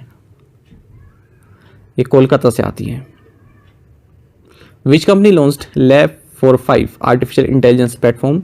किस कंपनी ने lab 45 artificial intelligence platform launch किया है? सही आंसर ऑप्शन बी विप्रो है। आपको जानना चाहिए विप्रो ने lab 45 artificial intelligence platform launch किया है जिसमें कि जनरेटिव AI मशीन लर्निंग की जो है को लेवरेज किया गया है, और कंपनीज जो है अपने एम्प्लॉयज़ के लिए इसको यूज़ कर सकती हैं, उनके जो डेटा टास्क है उसको सिंप्लीफाई कर सकती हैं। आपको बता दें लैब 45 AI प्लेटफॉर्म SaaS यानी कि software as a service model पर रन करता है, और अलग अलग तरह के लार्ज लैंग्वेज मॉडल्स जो हैं इनको सपोर्ट भी करता है। तो इसमें आप टेक्स्ट प्रॉम्प्ट्स देकर इमेज जनरेट कर सकते हैं, और इंडेक्स वगैरह को आप जो है उनसे डेटा वगैरह किसी तरह से कलेक्ट करना चाहें तो कर सकते हैं, और किसी टिपिकल इन्फॉर्मेशन को आप सिंप्लीफाई कर सकते हैं, एनालाइज कर सकते हैं, कंटेंट को समराइज कर सकते हैं, जैसा कि ChatGPT है। आपको बता दें इससे पहले हमने देखा था कि टाटा कंसल्टेंसी सर्विसेज ने भी एक प्लेटफॉर्म लॉन्च किया है AI, इसका नाम है विजडम नेक्स्ट प्लेटफॉर्म। ठीक है, तो ये महत्वपूर्ण रहते हैं, मैच द फॉलोइंग में कभी कभी पूछ ले जाते हैं एग्जाम्स में। Under which act was Orion Pro payment solutions private limited authorised to operate as a payment aggregator? Orion Pro payment solution private limited को किस अधिनियम के तहत भुगतान एग्रीगेटर के रूप में काम करने के लिए अधिकृत किया गया? सही आंसर ऑप्शन सी है पेमेंट सेटलमेंट्स एक्ट 2007। आपको जाना चाहिए Mumbai based technology solution company Orion Pro payment solution private limited, जो कि ओरियन प्रो की सब्सिडरी है, इसे फाइनल ऑथराइजेशन मिल गया है रिजर्व बैंक ऑफ इंडिया से कि ये ऑनलाइन पेमेंट एग्रीगेटर के तौर पर कार्य कर सकती है। और ये जो ऑथराइजेशन इसको दिया गया है ये पेमेंट सेटलमेंट एक्ट 2007 के अंडर दिया गया है। आपको बता दें ऑनलाइन पेमेंट एग्रीगेटर वे कंपनीज होती हैं जो ऑनलाइन पेमेंट्स को फैसिलिटेट करती हैं एक इंटरमीडिएट्स की तरह कार्य करके कस्टमर और मर्चेंट के बीच में। RBI ने जो पेमेंट एग्रीगेटर को रेगुलेट करने से संबंधित गाइडलाइंस हैं या पेमेंट गेटवे से संबंधित जो गाइडलाइंस हैं उनको मार्च 2020 में लॉन्च किया था। अब पेमेंट एग्रीगेटर किस तरह से पेमेंट गेटवे से डिफरेंट है ये हम जान लेते हैं। ये तो थ्योरी है, मैं आपको प्रैक्टिकल बताता हूँ। देखिए, अब कोई मर्चेंट है, उसको पेमेंट लेनी है ग्राहकों से। अब ग्राहक पंजाब नेशनल बैंक का भी क्रेडिट कार्ड यूज़ कर सकता है, या फिर डेबिट कार्ड यूज़ कर सकता है, या फिर बैंक ऑफ इंडिया कर सकता है, SBI का कर सकता है। तो अब मर्चेंट को क्या करना पड़ेगा, अलग अलग बैंकों से साझेदारी करनी पड़ेगी। ठीक है, तो ये थोड़ा लॉन्ग प्रोसेस हो जाएगा। तो इस चीज़ को सरल कर देते हैं पेमेंट एग्रीगेटर। तो अलग अलग बैंकों से आपके लिए पेमेंट की सुविधा प्रोवाइड करा रहा है पेमेंट एग्रीगेटर। ठीक है, जब आप पे करते हैं मर्चेंट को तो उसके लिए ईजी हो जाता है, चाहे आप किसी भी बैंक अकाउंट से हो। ठीक है, और अगर कोई पेमेंट एग्रीगेटर पेमेंट करवा रहा है तो आपके लिए जो है इजी बन जाता है मर्चेंट के लिए। जैसे रेजर पे का आप देखते हैं, स्कैन करते हैं तो कोई सा भी बैंक हो तो जो मर्चेंट है वो पेमेंट एक्सेप्ट कर पाता है। तो ये सुविधा देता है पेमेंट एग्रीगेटर कि किसी भी तरह का बैंक हो, ठीक है, अलग अलग बैंकों से साझेदारी करने की जरूरत नहीं है, सबको एक ही जगह पर केंद्रित कर दिया गया है और आप किसी भी बैंक से, किसी भी बैंक डेबिट कार्ड से आप पेमेंट वगैरह ले सकते हैं। अब पेमेंट गेटवे क्या होता है? पेमेंट गेटवे होता है इस पूरी ट्रांजैक्शन को सुरक्षित बना के रखता है। अब देखिए, आपने मान लीजिए आप डेबिट कार्ड से कोई पेमेंट कर रहे हैं, ठीक है, आपने अपना कार्ड नंबर डाला, CVV नंबर डाला, ठीक है। अब इस इंफॉर्मेशन को पेमेंट गेटवे आगे पहुंचाता है बैंक तक, ठीक है, सुरक्षित तरीके से। अब बैंक वेरीफाई करता है कि क्या आपके बैंक में पर्याप्त बैलेंस भी है या नहीं है, ठीक है, और आपका अकाउंट है भी कि नहीं है। और उसके बाद फिर वो इन्फॉर्मेशन जब कंफर्म कर देता है वापस पेमेंट गेटवे पर भेजता है और पेमेंट गेटवे उसको कंफर्म कर देती है और आप तक पहुंचती है कि आपके बैंक अकाउंट से पैसा कट चुका है और आपकी पेमेंट हो चुकी है। तो वो काम होता है पेमेंट गेटवे का। महत्वपूर्ण बात यह है कि जो पेमेंट एग्रीगेटर्स हैं ये पेमेंट गेटवे का भी कार्य कर सकते हैं, लेकिन पेमेंट गेटवे जो प्रोवाइड करा रही हैं जब तक उन्हें ऑथराइज ना किया जाए वो पेमेंट एग्रीगेटर का कार्य नहीं कर सकती। तो ये मेन डिफरेंस होता है पेमेंट एग्रीगेटर और पेमेंट गेटवे में। आई होप आपको ये समझ में आ गया होगा। What is the theme for world refugee day 2024? विश्व शरणार्थी दिवस 2024 का विषय क्या है? ऑप्शंस आपके सामने हैं। सही आंसर ऑप्शन डी है, for a world where refugees are welcomed. आपको जानना चाहिए कि हर साल 20 जून को वर्ल्ड रिफ्यूजी डे ऑर्गेनाइज किया जाता है यूनाइटेड नेशंस के द्वारा, और सबसे पहली बार 20 जून 2001 को ये इस्टेब्लिश किया गया था जब 1951 convention relating to the status of refugees की 50th एनिवर्सरी थी। 2024 में वर्ल्ड रिफ्यूजी डे का थीम रहेगा for a world where refugees are welcomed. Refugee आप सभी जानते हैं ऐसा इंडिविजुअल जिसे अपनी कंट्री छोड़नी पड़े क्योंकि कंट्री में वायलेंस चल रहा हो, वॉर चल रहा हो और लोगों को परसिक्यूट किया जा रहा हो उनकी जाति धर्म के आधार पर, और बिल्कुल भी खाने के सोर्स ना हो, पीने के सोर्स ना हो, इलेक्ट्रिसिटी, वाटर, इन सब की समस्या आ रही है, तो अपने देश को छोड़कर किसी दूसरे देश में जाने का विचार लोग करते हैं, उन्हें रिफ्यूजी कहते हैं। Who is the union minister of civil aviation? केंद्रीय नागरिक उड्डयन मंत्री कौन है? ऑप्शंस आपके सामने हैं। सही आंसर ऑप्शन डी है, किंजराप्पू राममोहन नायडू। आपको जानना चाहिए कि तेलुगु देशम पार्टी के MP किंजराप्पू राममोहन नायडू ये सिविल एविएशन मिनिस्टर बनाए गए हैं और इस पोस्ट पर ये ज्योतिरादित्य सिंधिया को सक्सीड कर रहे हैं। अब जो नई सरकार बनी है NDA 3.0, इसमें आपको जानना चाहिए 36 साल के हैं ये, 3 टाइम MP हैं और यंगेस्ट कैबिनेट मिनिस्टर हैं इस मोदी 3.0 गवर्नमेंट में। ये श्रीकाकुलम लोकसभा कॉन्स्टिट्यूंसी को रिप्रेजेंट करते हैं as a member of parliament. बाकी minister of state in the ministry of civil aviation and ministry of cooperation है Murlidhar Mohol. On which river is the world's highest rail bridge built? विश्व का सबसे ऊंचा रेल पुल किस नदी पर बना है? ऑप्शंस आपके सामने हैं और सही आंसर ऑप्शन बी है, चिनाब। आपको जानना चाहिए कि इंडियन रेलवेज ने हाल ही में एक सक्सेसफुल ट्रायल किया है इलेक्ट्रिक इंजन का, जो कि वर्ल्ड के highest steel arc rail bridge जिसे चिनाब ब्रिज कहते हैं, ठीक है, इस पर इसको रन किया गया संगलदान टू रायसी के बीच में। और आपको जानना चाहिए जो चिनाब ब्रिज है जम्मू और कश्मीर में है और एफिल टावर पेरिस से भी ऊंचा है। Udhampur Srinagar Baramulla rail link project के तहत इसको बनाया गया है और जैसे मैंने आपको बताया जम्मू कश्मीर के रायसी डिस्ट्रिक्ट में है ये, और इसकी जो हाइट है वो 359 मीटर्स है और 35 मीटर ज़्यादा है एफिल टावर से। ये ब्रिज कंस्ट्रक्ट किया गया है एफकॉन्स इंफ्रास्ट्रक्चर के द्वारा और इसे डिज़ाइन किया है कोंकण रेलवे और DRDO ने। Which river cuts the Gandhi Sagar wildlife sanctuary into 2 almost equal halves? कौन सी नदी गांधी सागर वन्यजीव अभयारण्य को लगभग 2 बराबर हिस्सों में काटती है? ऑप्शंस आपके सामने है, सही आंसर ऑप्शन डी रहेगा चंबल।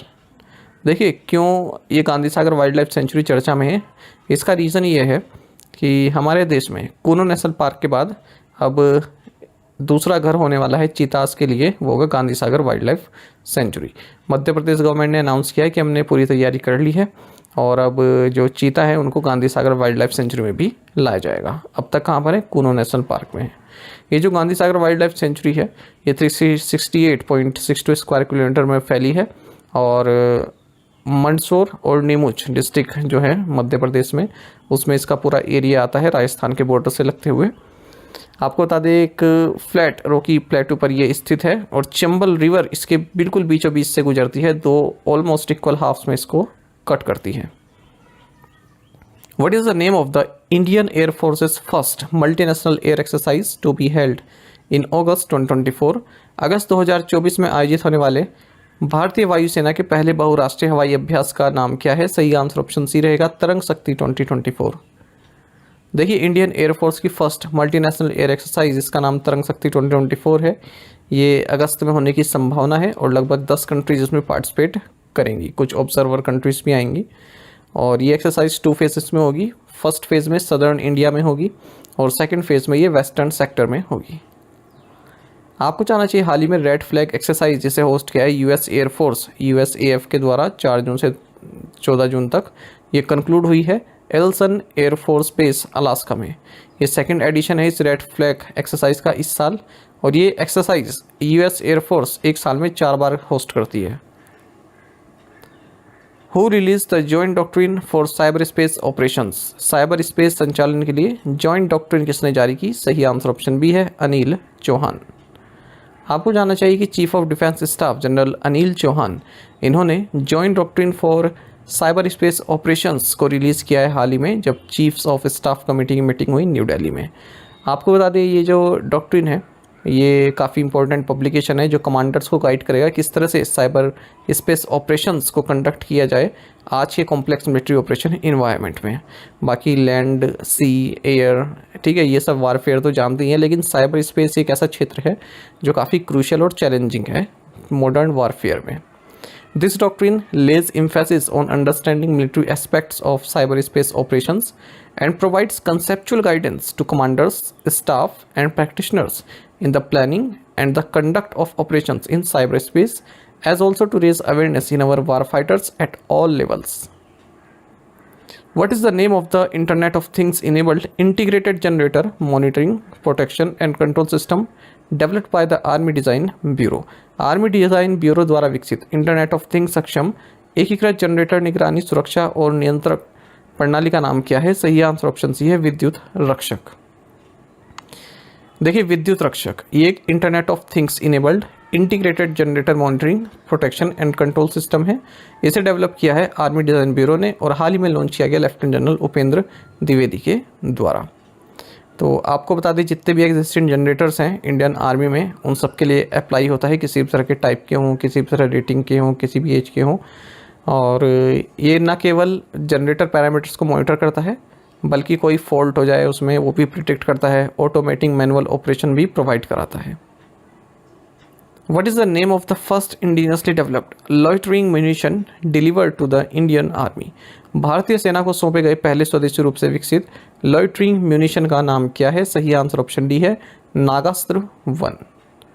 आपको जानना चाहिए कि सोलर इंडस्ट्रीज जो कि नागपुर बेस्ड एक कंपनी है, इसने इंडियन आर्मी को हाल ही में first indigenously developed loitering munition जिसका नाम नागास्त्र 1 है ये सौंपा है। इंडियन आर्मी ने सोलर इंडस्ट्रीज़ की जो इकोनॉमिक्स एक्सप्लोजिव लिमिटेड कंपनी है, सब्सिडरी है इसकी सोलर इंडस्ट्रीज़ की, इनको एक ऑर्डर दिया था कि हमको 480 लॉइटर म्यूनिशंस चाहिए इमरजेंसी प्रोक्योरमेंट पावर्स के तहत।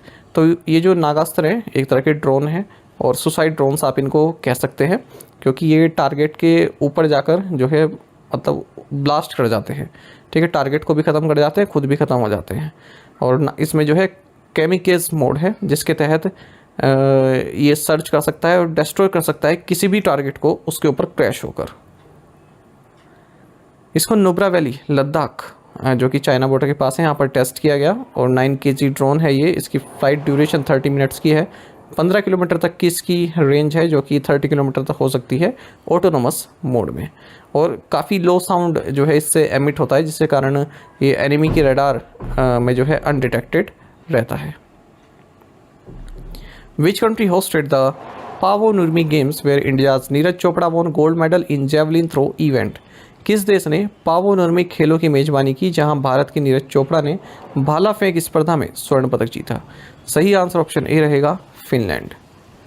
आपको जानना चाहिए कि इंडिया के Olympic and world champion javelin thrower Neeraj Chopra, इन्होंने अपना मेडन गोल्ड मेडल जीता है पावो नुर्मी गेम्स, जो कि तुर्कू फिनलैंड में हुए हैं। यहाँ इन्होंने अपने थर्ड अटैम्प्ट में 85.97 मीटर का भाला फेंक कर ये गोल्ड मेडल जीता है। इससे पहले हमने देखा था कि दोहा डायमंड लीग में इन्होंने सेकंड प्लेस हासिल किया था, और लास्ट वन जो फेडरेशन कप हुआ भुवनेश्वर में, यहाँ पर गोल्ड मेडल इन्होंने जीता। Which Indian chess player won the 5 under 20 girls world chess championship? किस भारतीय शतरंज खिलाड़ी ने 5 अंडर 20 गर्ल्स वर्ल्ड शतरंज चैंपियनशिप जीती? सही answer option B, Divya Deshmukh है। आपको जानना चाहिए Indian chess player Divya Deshmukh, इन्होंने world junior girls chess championship जीत ली है, और बुल्गारिया की बेलोस्लावा क्रास्टेवा को फाइनल में इन्होंने हराया है। ये 4th इंडियन है जिन्होंने 5 under 20 girls world chess championship जीती। इनसे पहले ये कीर्तिमान कोनेरू हम्पी, हरिका द्रोणावली और सौम्य स्वामीनाथन कर चुकी हैं। मेन सेक्शन में बात करें तो ग्रैंड मास्टर केजिबेक नोगरबेक एक कजाकिस्तान से हैं, इन्होंने वर्ल्ड टाइटल जीता है। आपको बता दें जो ये 2024 5 अंडर 20 वर्ल्ड चेस चैंपियनशिप है, इसको इंटरनेशनल चेस फेडरेशन द्वारा Gujarati capital city of Gujarat Gandhinagar में होस्ट किया गया, ऑर्गेनाइज किया गया। What is Sumit Nagal's new career best ATP ranking? Sumit Nagal की नई कैरियर की सर्वश्रेष्ठ एटीपी रैंकिंग क्या है? सही आंसर ऑप्शन बी है, 71। आपको जानना चाहिए भारत के टेनिस स्टार सुमित नागल, इनकी जो रैंकिंग है, ठीक है, वो अपने हाईएस्ट पर पहुंच गई है। 71 रैंकिंग इनकी हो चुकी है टेनिस की अगर हम बात करें। और इसी के साथ ही joint 4th highest ranked Indian man ever बन चुके हैं, जब से कि ये रैंकिंग सिस्टम इंट्रोड्यूस किया गया है 1973 के बाद से। 26 साल के हैं नागल, और हाल ही में एटीपी चैलेंजर टूर इवेंट जो पेरुगिया इटली में हुआ, वहाँ पर ये रनर अप रहे, ठीक है, जीत नहीं पाए, फाइनल में हार गए। इसी के चलते इनको 6 स्पोर्ट्स का फ़ायदा हुआ, ठीक है। और ये लिएंडर पेस की जो रैंकिंग थी अब तक की 73 बेस्ट, ठीक है, उसको क्रॉस करके 71 रैंकिंग इन्होंने हासिल कर ली है। और 71 ही शशि मेनन की भी रही है, ठीक है, ये भी इंडियन टेनिस स्टार रहे हैं। अब नागल और मेनन से जो आगे हैं वो है सौदेव वर्मा, इनकी 62 रही है, रमेश कृष्णन की 23 रही है, और विजय अमृतराज की 18 रही है बेस्ट। आपको बता दें हाल ही में इन्होंने अपना 6th टाइटल जीता चैलेंजर टूर हेलब्रॉन जर्मनी में, और जिसके तहत इन्हें पेरिस ओलंपिक्स का भी टिकट मिल गया। Which two entities signed a memorandum of understanding to enhance digital payment services for the e-migrate portal? E-migrate portal के लिए डिजिटल भुगतान सेवाओं को बढ़ाने के लिए किन दो संस्थाओं ने एक समझौता ज्ञापन पर हस्ताक्षर किए? सही आंसर ऑप्शन बी रहेगा, ministry of external affairs and SBI. देखिए एक मेमोरेंडम ऑफ अंडरस्टैंडिंग साइन किया गया है ministry of external affairs government of India and state bank of India के बीच में, जिसके तहत एडिशनल डिजिटल पेमेंट सर्विसेज जो एसबीआई की हैं, जो वो अपने पेमेंट गेटवे एसबीआई पे के थ्रू प्रोवाइड कराता है इंडियन माइग्रेंट वर्कर्स को, रिक्रूटिंग एजेंट्स को और अदर यूज़र्स को, वो प्रोवाइड कराएगा ई माइग्रेट पोर्टल के तहत। जैसे ही एसबीआई पे को ई माइग्रेट पोर्टल के साथ इंटीग्रेट कर दिया जाएगा तभी ये एमओयू ऑपरेशनल हो जाएगा। Since it's launch in 2014, E migrate project जो है 2014 में लॉन्च किया गया था।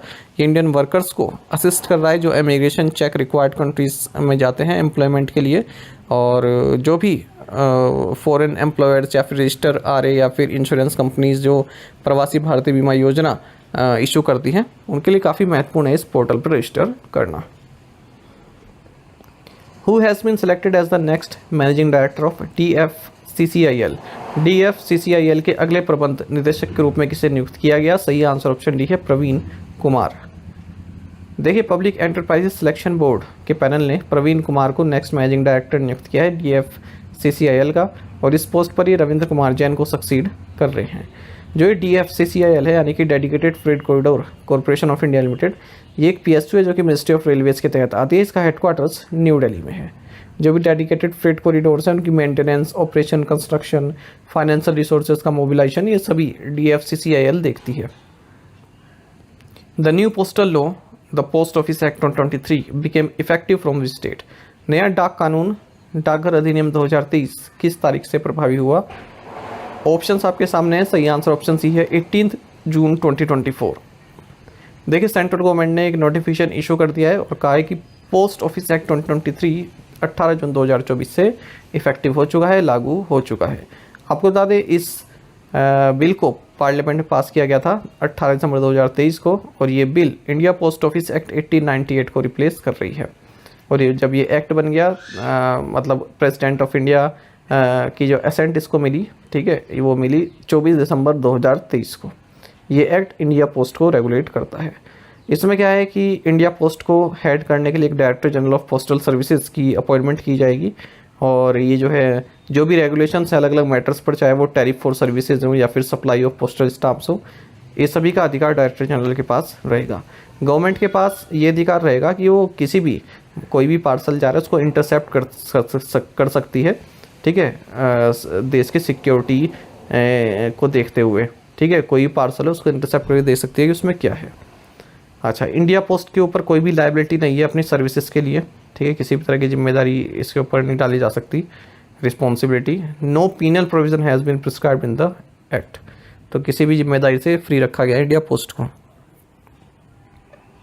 विच कंपनी एक्वायर्ड पेना सीमेंट इंडस्ट्रीज लिमिटेड? पेना सीमेंट इंडस्ट्रीज लिमिटेड का अधिग्रहण किस कंपनी ने किया? सही आंसर ऑप्शन सी है अंबुजा सीमेंट्स।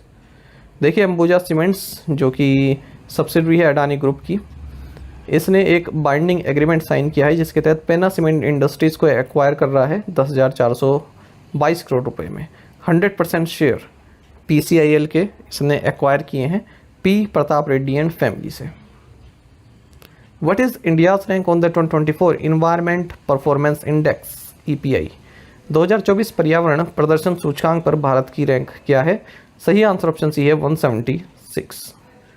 आपको जानना चाहिए कि इन्वायरमेंटल परफॉर्मेंस इंडेक्स फॉर 2024 जारी किया जा चुका है Yale centre for environmental law and policy and Columbia centre for international earth science information network के द्वारा।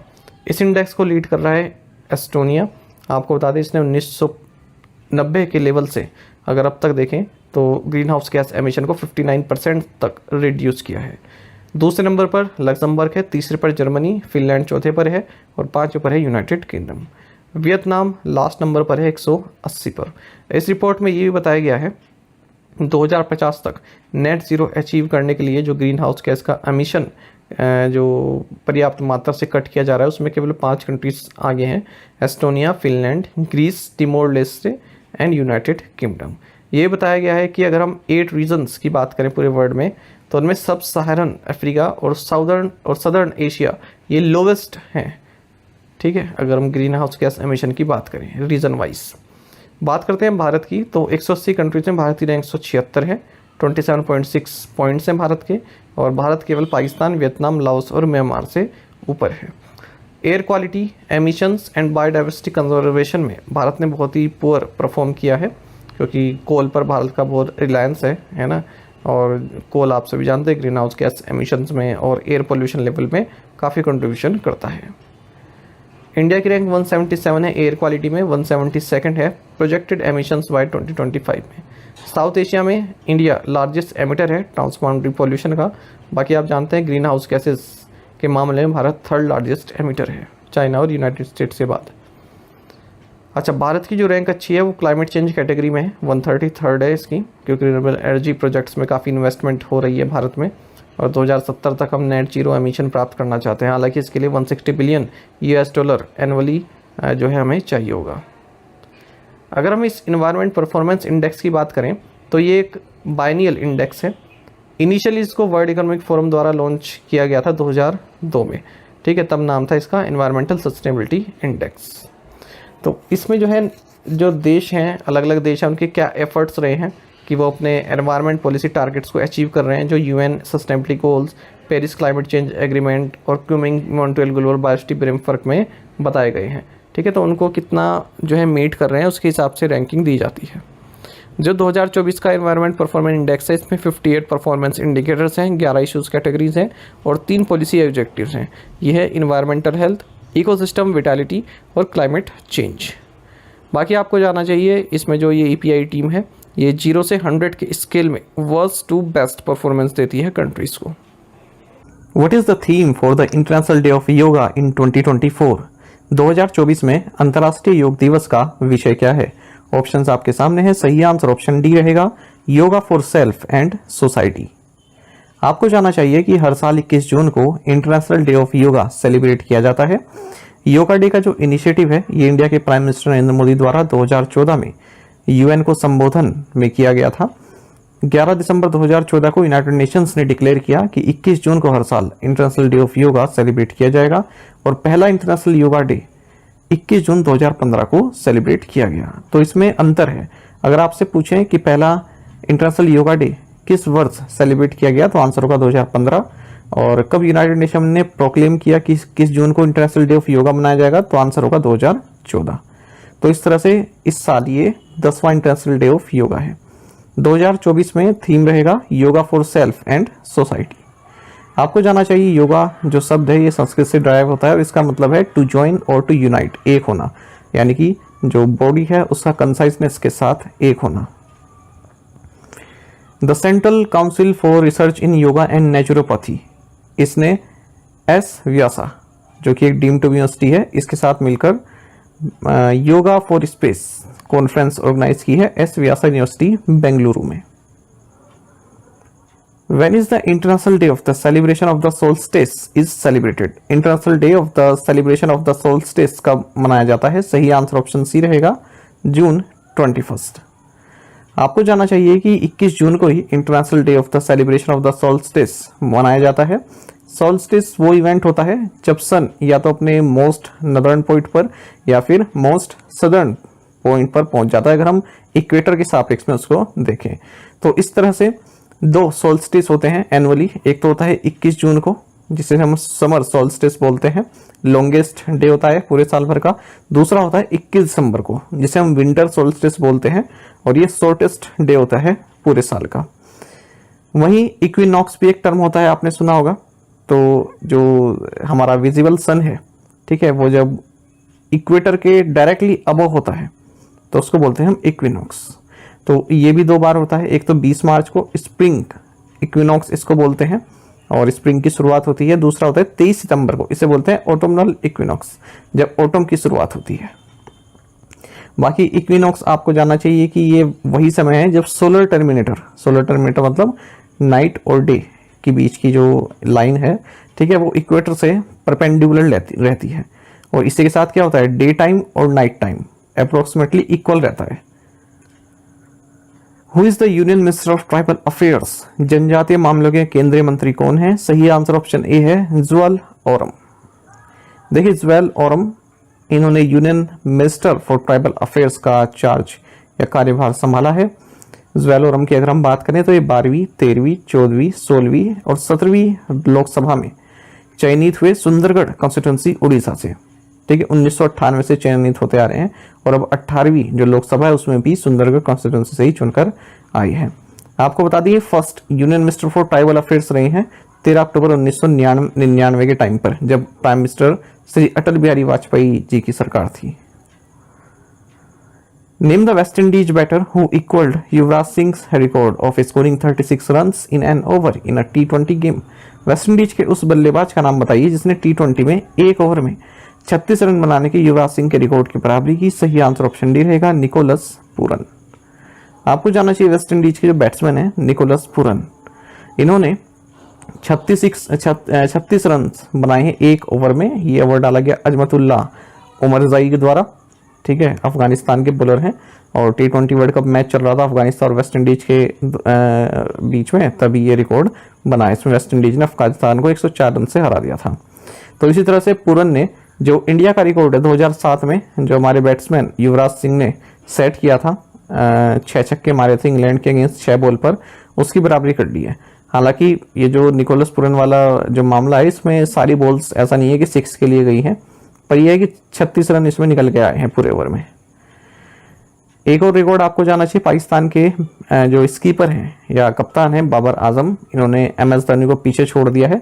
यदि हम T20 वर्ल्ड कप में किसी कप्तान द्वारा सबसे ज़्यादा रन बनाने की बात करें तो बाबर ने 17 इनिंग्स में 549 रन बनाए हैं, वहीं धोनी ने 29 इनिंग्स में 529 रन बनाए हैं। नीदरलैंड्स के प्लेयर साइब्रेंट एंगलब्रिज, इन्होंने इंटरनेशनल क्रिकेट से संन्यास की घोषणा कर दी है। NBA team Boston Celtics won its 18th national championship to overtake which team's record tally of 17 titles? NBA team Boston Celtics ने किस टीम के 17 किताबों के रिकॉर्ड को पीछे छोड़ते हुए अपनी 18वीं राष्ट्रीय चैंपियनशिप जीती? ऑप्शंस आपके सामने है। सही आंसर ऑप्शन सी है, लॉस एंजलिस लेकर्स। देखिए क्वेश्चन इस तरह से बनाया गया है, लॉस एंजलिस लेकर्स का रिकॉर्ड तोड़ा है, ठीक है ना, तो लॉस एंजलिस लेकर्स जीती है ये टाइटल अभी, ठीक है, और ना ही ये रनर अप रही है, ठीक है, लेकिन क्वेश्चन क्या है, लॉस एंजलिस लेकर्स से संबंधित है। तो कभी कभी इस तरह से घुमा के भी क्वेश्चन पूछ ले जाते हैं, तो हर पहलू से आप डिटेल को देखा करें। देखिए बोस्टन सेल्टिक्स, इन्होंने 2024 NBA बास्केटबॉल टाइटल जीत लिया है और इन्होंने हराया है डलास मैवरिक्स को NBA फाइनल में, और ये इनकी पहली चैंपियनशिप है 2008 के बाद से, और ओवरऑल इनका ये 18th NBA टाइटल है, ठीक है। इसी के साथ ये NBA के इतिहास में मोस्ट सक्सेसफुल टीम हो गए हैं। इनसे पहले मोस्ट सक्सेसफुल टीम कौन सी थी? लॉस एंजलिस लेकर्स, ठीक है, इन्होंने 17 टाइटल इसके जीते हुए थे। आगे बात समझ में आपको। और सेल्टिक्स के जो जेलन ब्राउन है, इन्हें मोस्ट वैल्यूएबल प्लेयर नामित किया गया है। अगर हम नेशनल बास्केटबॉल एसोसिएशन NBA की बात करें तो एक प्रोफेशनल बास्केटबॉल लीग है जो कि नॉर्थ अमेरिका में खेली जाती है। इसमें 30 टीम्स होती हैं, 29 तो यूनाइटेड स्टेट से और एक कनाडा से। It is one of the major professional sports league in the United States and Canada and is considered the premier professional basketball league in the world. Which state government approved ₹100 crores under chief minister social security scheme? किस राज्य सरकार ने मुख्यमंत्री सामाजिक सुरक्षा योजना के तहत 100 करोड़ रुपए स्वीकृत किए? सही आंसर ऑप्शन डी रहेगा, अरुणाचल प्रदेश। आपको जानना चाहिए अरुणाचल प्रदेश के चीफ मिनिस्टर पेमा खांडू ने 100 करोड़ रुपए रिलीज किए हैं chief minister social security scheme के तहत, जिसके तहत लगभग 80,000 लोग जो हैं राज्य के, उन्हें फायदा मिलने वाला है।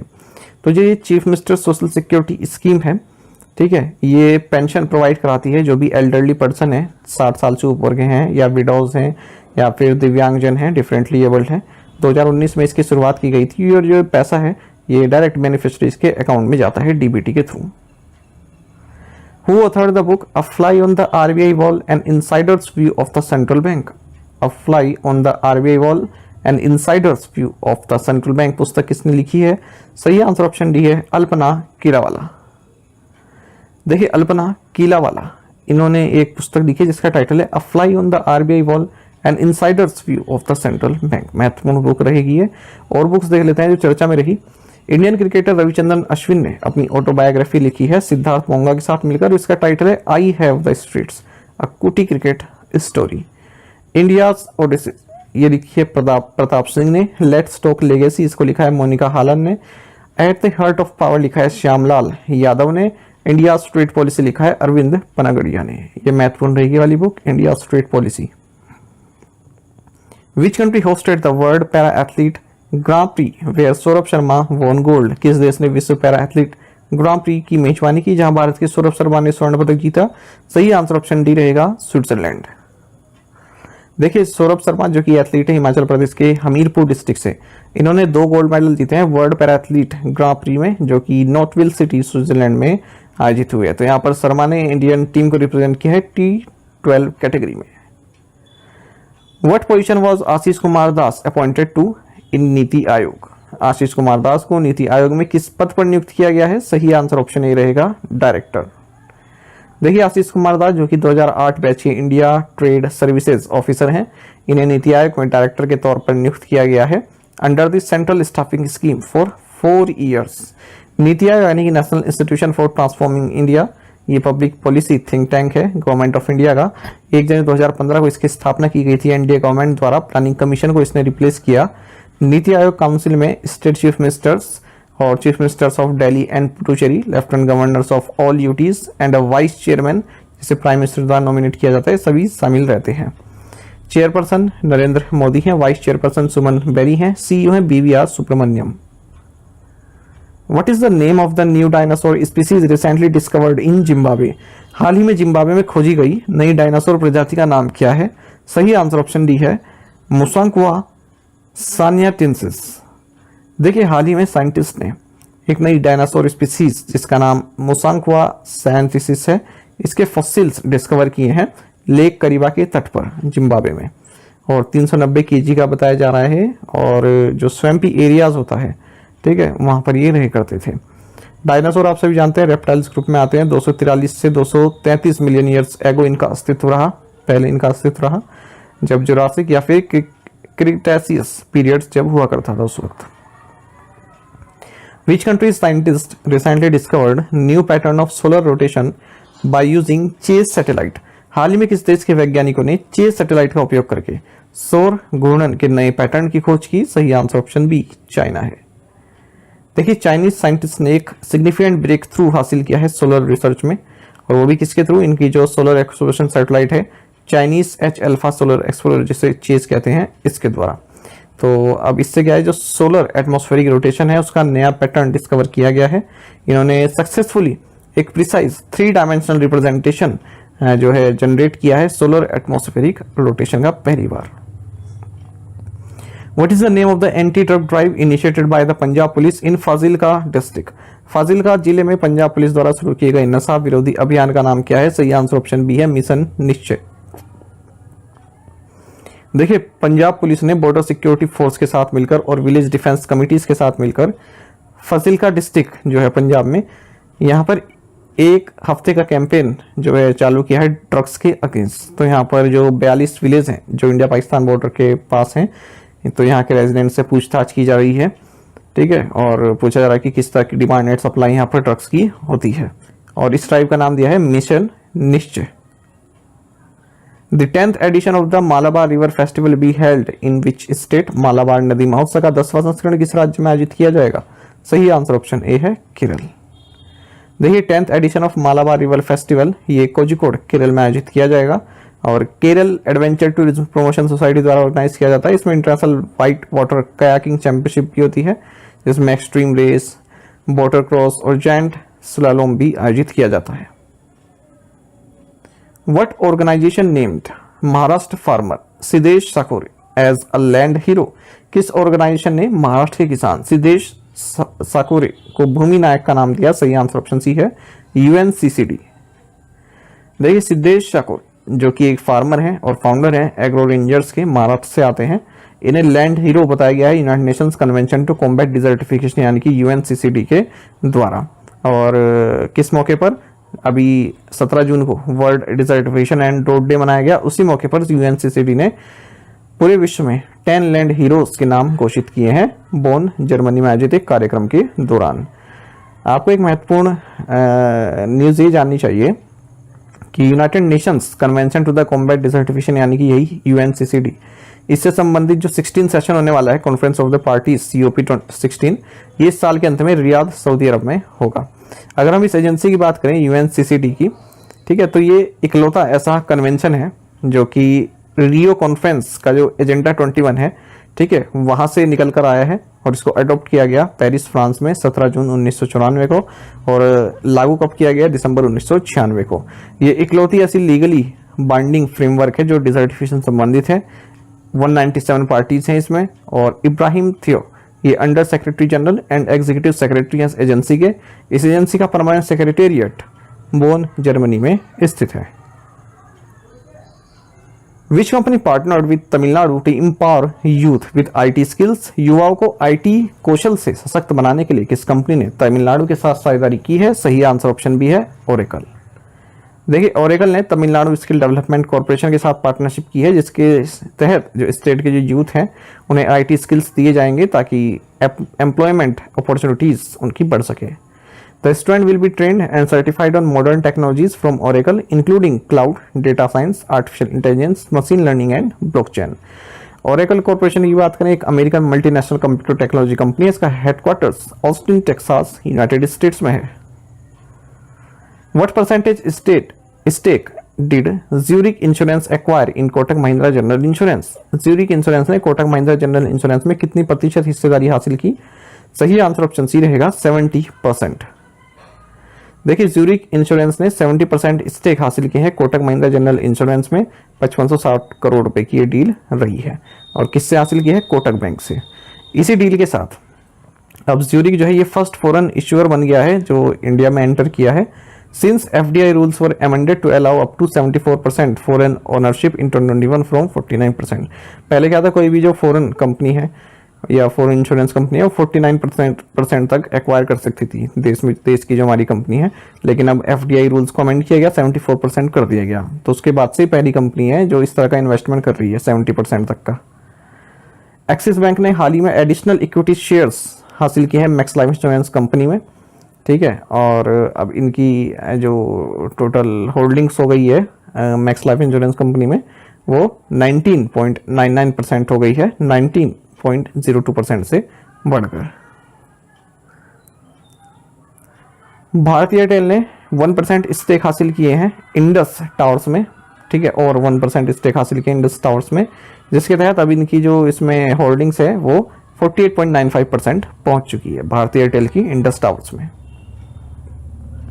Where is the new campus of Nalanda university located? Nalanda विश्वविद्यालय का नया परिसर कहां स्थित है? सही आंसर ऑप्शन सी है राजगीर।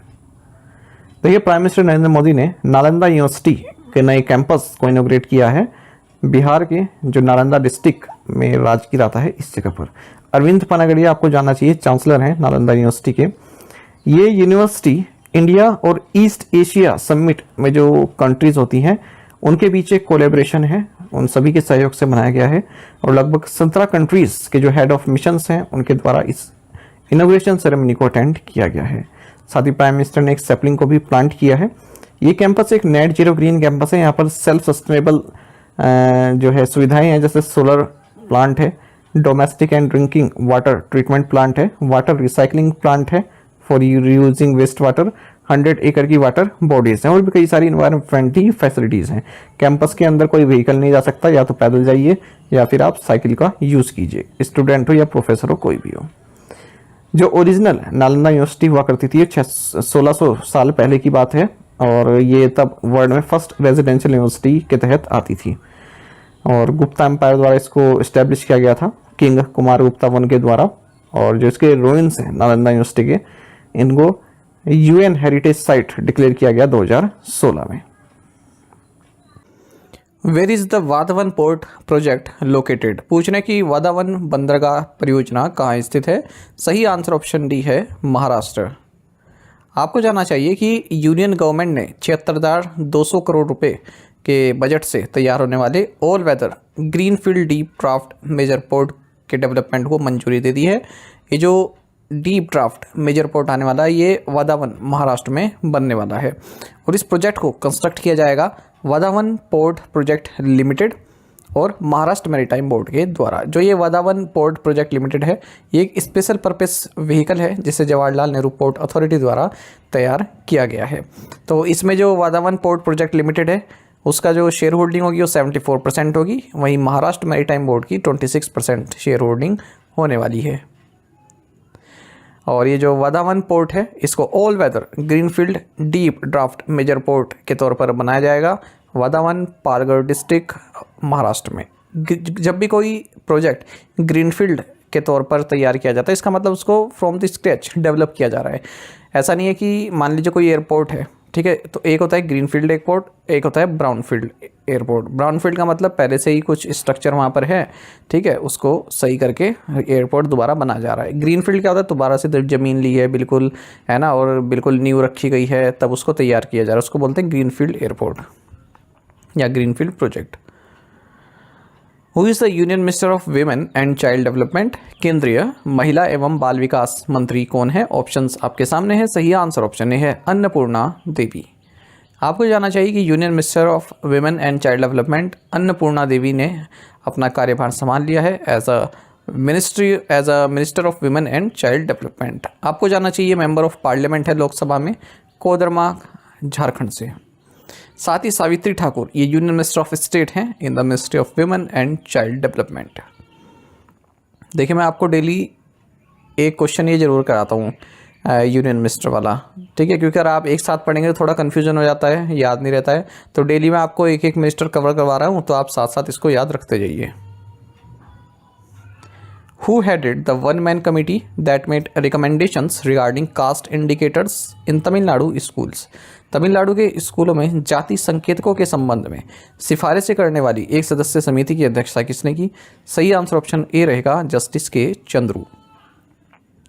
देखिए, एक वन मैन कमेटी बनाई गई थी तमिलनाडु गवर्नमेंट द्वारा और इसकी अध्यक्षता की है के चंद्रू, जो कि हाई कोर्ट जज हैं। तो जो कॉलेज में या फिर स्कूल्स में जो कास्ट बेस्ड या कम्युनिटी बेस्ड वायलेंस होता है उसको किस तरह से अवॉइड किया जा सके, इसके संबंधित गाइडलाइंस इस कमेटी ने अपनी सौंपी है तमिलनाडु गवर्नमेंट को। तो कई सारी रिकमेंडेशंस हैं, उनमें से कुछ जैसे मैं आपको बता दूं कि जो कलर रिस्ट बैंड्स होते हैं, ठीक है, वो बैन कर दिए जाएं, और जो और भी कोई कास्ट मार्कर्स होते हैं स्टूडेंट्स द्वारा यूज़ किए जाते हैं वो बैन होने चाहिए। Social justice students force SJSF बनाई जाना चाहिए हर कॉलेज में और स्कूल्स में। साथ ही ये बताया कि जो हायर सेकेंडरी क्लासेस हैं उनमें शेड्यूल्ड कास्ट स्टूडेंट्स के लिए साइंस कोर्सेज में रिजर्वेशन होना चाहिए, और कोई भी स्कूल अपने नाम से पहले कास्ट प्रीफिक्स यूज़ ना करे, कास्ट जाति सूचक नाम ना लिखे अपने स्कूल के आगे। आपको बता दें ये कमेटी अगस्त 2023 में फॉर्म की गई थी, जब 2 दलित चिल्ड्रन के उनके घर में जो है 6 माइनर्स द्वारा अटैक किया गया, ठीक है। तो ये जाति संबंधित एक अटैक हुआ था, तो उसी को देखते हुए ये कमेटी बनाई थी तमिलनाडु गवर्नमेंट ने। तो महत्वपूर्ण क्वेश्चन है ये। Who has been appointed as the commissioner of the municipal corporation of Delhi MCT? Delhi नगर निगम MCT के आयुक्त के रूप में किसे नियुक्त किया गया है?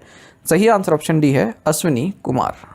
आपको जानना चाहिए मिनिस्ट्री ऑफ होम अफेयर्स ने IAS ऑफिसर अश्विनी कुमार को म्यूनिसिपल कॉर्पोरेशन ऑफ दिल्ली का कमिश्नर नियुक्त किया है, और ये इस पद पर ज्ञानेश भारती को सक्सीड कर रहे हैं। आपको बता दीजिए MCD है, ये वन ऑफ द 3 म्यूनिसपैलिटीज़ है दिल्ली में, ठीक है। दिल्ली में जो 3 म्यूनिसपैलिटीज़ हैं उनमें से एक म्यूनिसिपल कॉर्पोरेशन ऑफ दिल्ली भी है। अदर 2 कौन सी हैं? एक तो न्यू दिल्ली म्यूनिसिपल काउंसिल जो कि न्यू दिल्ली एरिया को एडमिनिस्टर करती है, और दूसरी है दिल्ली कैंटोनमेंट बोर्ड, ठीक है, जो दिल्ली कैंट एरिया को एडमिनिस्टर करती है। लेकिन ये जो है इसमें से लार्जेस्ट है, जिसके बारे में पढ़ रहे हैं अभी, म्यूनिसिपल कॉर्पोरेशन ऑफ दिल्ली, और ये ऐसी म्यूनिसपैलिटी है दिल्ली में जिससे पीपल द्वारा इलेक्ट किया जाता है। Which organization has CERT in joint hands with to promote cooperation in cyber security for the financial sector? वित्तीय क्षेत्र के लिए साइबर सुरक्षा में सहयोग को बढ़ावा देने के लिए CERT.in ने किस ऑर्गेनाइजेशन के साथ साझेदारी की है? सही आंसर ऑप्शन सी रहेगा, मास्टर कार्ड। आपको जानना चाहिए जो Indian computer emergency response team यानी कि CERT है, इसने मास्टर कार्ड के साथ साझेदारी की है ताकि फाइनेंशियल सेक्टर में साइबर सिक्योरिटी संबंधित कोऑपरेशन किया जा सके और कोई भी इंफॉर्मेशन है उसको साथ में शेयर किया जा सके। The 2 entities have signed a memorandum of understanding under which they will leverage their shared expertise with regards to finance sector in the fields of cyber security incident response, capacity building, sharing cyber threat intelligence specific to finance sector and advanced malware analysis। तो finance sector में जो भी कोई अगर cyber security संबंधित problem आती है तो दोनों मिलकर उस पर कार्य करेंगे।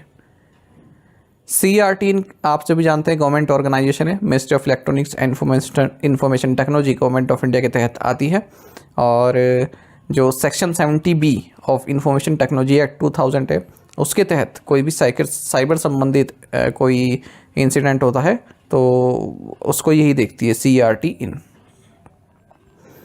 Which money transfer service providers has India Post Payments Bank partnered with to offer remittance services? India post payments bank ने प्रेषण सेवाएं प्रदान करने के लिए किस मनी ट्रांसफ़र सेवा प्रदाता के साथ साझेदारी की है? सही आंसर ऑप्शन डी है, रिया मनी ट्रांसफ़र। देखिए, इंडिया पोस्ट पेमेंट्स बैंक ने रिया मनी ट्रांसफ़र रिया के साथ पार्टनरशिप की है। जो ये रिया मनी ट्रांसफ़र है ये cross border money transfer company है और यूरोनेट वर्ल्ड वाइड की ये सब्सिडरी है। इस पार्टनरशिप के तहत जो international inward money transfer service है वो अवेलेबल रहेगी 25,000 पोस्ट ऑफिस पर, और धीरे धीरे इसको 1 लाख पोस्ट ऑफिस पर भी अवेलेबल करा दिया जाएगा। इंडिया पोस्ट पेमेंट्स बैंक की अगर हम बात करते हैं, इसे department of post ministry of communication के तहत इस्टेब्लिश किया गया था।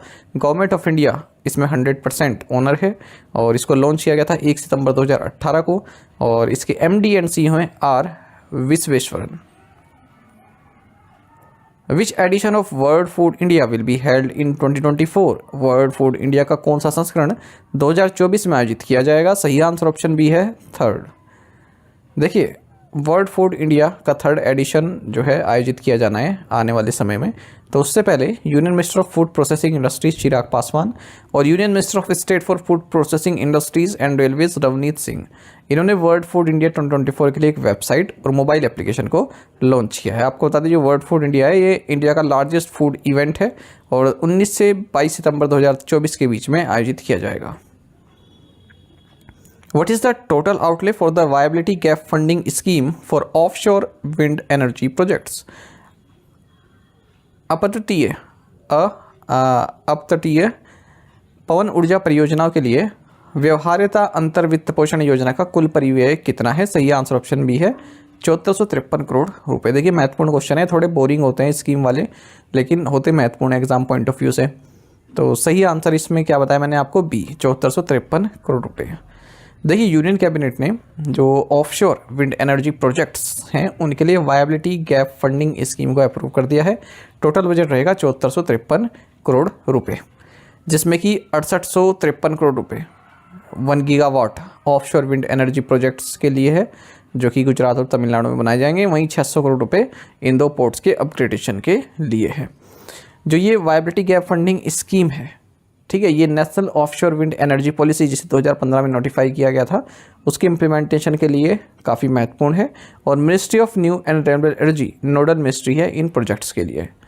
अब ये वायबिलिटी गैप फंडिंग स्कीम क्या होती है? देखिए, कुछ ऐसे इंफ्रास्ट्रक्चर प्रोजेक्ट्स होते हैं जो इकोनॉमिकली तो जस्टिफाइड हैं, यानी कि उन पर पैसा लगाना जो है सही है, ठीक है, आगे जाके जो है काम के प्रोजेक्ट्स हो सकते हैं, लेकिन जो है उनके लिए फाइनेंस की सुविधा पूरी नहीं हो पा रही है। आ रही बात समझ में? लिखा है ना, but fall marginally short of financial viability. तो उसके लिए क्या होता है कि प्राइवेट सेक्टर को जो है उसमें इंक्लूड कर दिया जाता है, लेकिन जो टोटल ये जो वायबिलिटी गैप फंडिंग होती है, यानी कि प्राइवेट सेक्टर के तहत जो फंडिंग इसमें की जाती है, ठीक है, वो टोटल प्रोजेक्ट कॉस्ट के 20% से ज़्यादा नहीं होनी चाहिए। हालांकि गवर्नमेंट डिसाइड कर सकती है कि 20% से भी क्रॉस की फंडिंग कराई जा सके प्राइवेट सेक्टर से, ठीक है। तो उसको बोलते हैं वायबिलिटी गैप फंडिंग, यानी कोई प्रोजेक्ट इकोनॉमिकली जस्टिफाइड है लेकिन उसके लिए पैसा नहीं है। The union cabinet has approved the development of Lal Bahadur Shastri international airport in which city? पूछ रहे हैं कि केंद्रीय मंत्रिमंडल ने किस शहर में लाल बहादुर शास्त्री अंतर्राष्ट्रीय हवाई अड्डे के विकास को मंजूरी दी है? सही आंसर ऑप्शन बी रहेगा वाराणसी। आपको जानना चाहिए कि यूनियन कैबिनेट ने एयरपोर्ट्स अथॉरिटी ऑफ इंडिया के उस प्रपोजल को अप्रूव कर दिया है जिसमें एयरपोर्ट्स अथॉरिटी ऑफ इंडिया ने कहा है कि हम लाल बहादुर शास्त्री इंटरनेशनल एयरपोर्ट वाराणसी को डेवलप करेंगे और उसमें जो है न्यू टर्मिनल बिल्डिंग कंस्ट्रक्ट की जाएगी, एप्रॉन एक्सटेंशन किया जाएगा, रनवे एक्सटेंशन किया जाएगा, parallel taxi track and allied works उसमें किए जाएंगे। आपको बता दें एस्टिमेटेड जो कॉस्ट आने वाली है इस पूरे इंफ्रास्ट्रक्चर प्रोजेक्ट की वो 2869.65 करोड़ रुपए आने वाली है। Over what period will the national forensic infrastructure enhancement scheme be implemented? राष्ट्रीय फोरेंसिक अवसंरचना संवर्धन योजना किस अवधि में लागू की जाएगी? सही आंसर ऑप्शन बी रहेगा 2024 से 2029। महत्वपूर्ण स्कीम है सब, ठीक है, हाल ही में मंजूरी मिली है। देखिए, यूनियन कैबिनेट ने मिनिस्ट्री ऑफ होम अफेयर्स का जो प्रपोजल है सेंट्रल सेक्टर स्कीम के लिए, जिसका नाम है national forensic infrastructure enhancement scheme, इसको अप्रूव कर दिया है। टोटल बजट कितना रहेगा? 2254.43 करोड़ रुपए। और किस पीरियड के लिए जो है इसको लागू किया जाएगा? 2024-25 से 2028-29 के लिए। अच्छा, इसके जो स्कीम के मेन कंपोनेंट्स हैं वो देख लेते हैं। Establishment of campuses of the national forensic science university in the country. तो जो नेशनल फोरेंसिक साइंसेज यूनिवर्सिटी है इसके कैंपसेस इस्टेब्लिश किए जाएंगे देश भर में। और सेंट्रल फोरेंसिक साइंस लैबोरेटरीज पूरे देश भर में इस्टेब्लिश की जाएंगी। और जो एग्जिस्टिंग इंफ्रास्ट्रक्चर है दिल्ली कैंपस का, जो ये नेशनल फोरेंसिक साइंस यूनिवर्सिटी का जो दिल्ली कैंपस है, इसका जो एग्जिस्टिंग इंफ्रास्ट्रक्चर है इसको भी इन्हेंस किया जाएगा। साथ ही करंट अफेयर्स फंडा को आप टेलीग्राम पर भी ज्वाइन कर सकते हैं। यहाँ पर रेगुलर वीडियो अपडेट्स और करंट क्विज़ हम आप सभी के लिए डालते रहते हैं। साथ ही डिस्कशन ग्रुप में आप किसी भी क्वेश्चन का सोल्यूशन पा सकते हैं। दोस्तों, यहाँ पर हमारे करंट अफेयर्स की प्लेलिस्ट दी गई, इसको आप जरूर देखें, अपने दोस्तों के साथ, फेलो एस्पिरेंट के साथ हमारे करंट अफेयर्स को शेयर जरूर करें। आज का इस सेशन आपको कैसा लगा आप कमेंट बॉक्स में अवश्य बताइएगा। Thank you guys.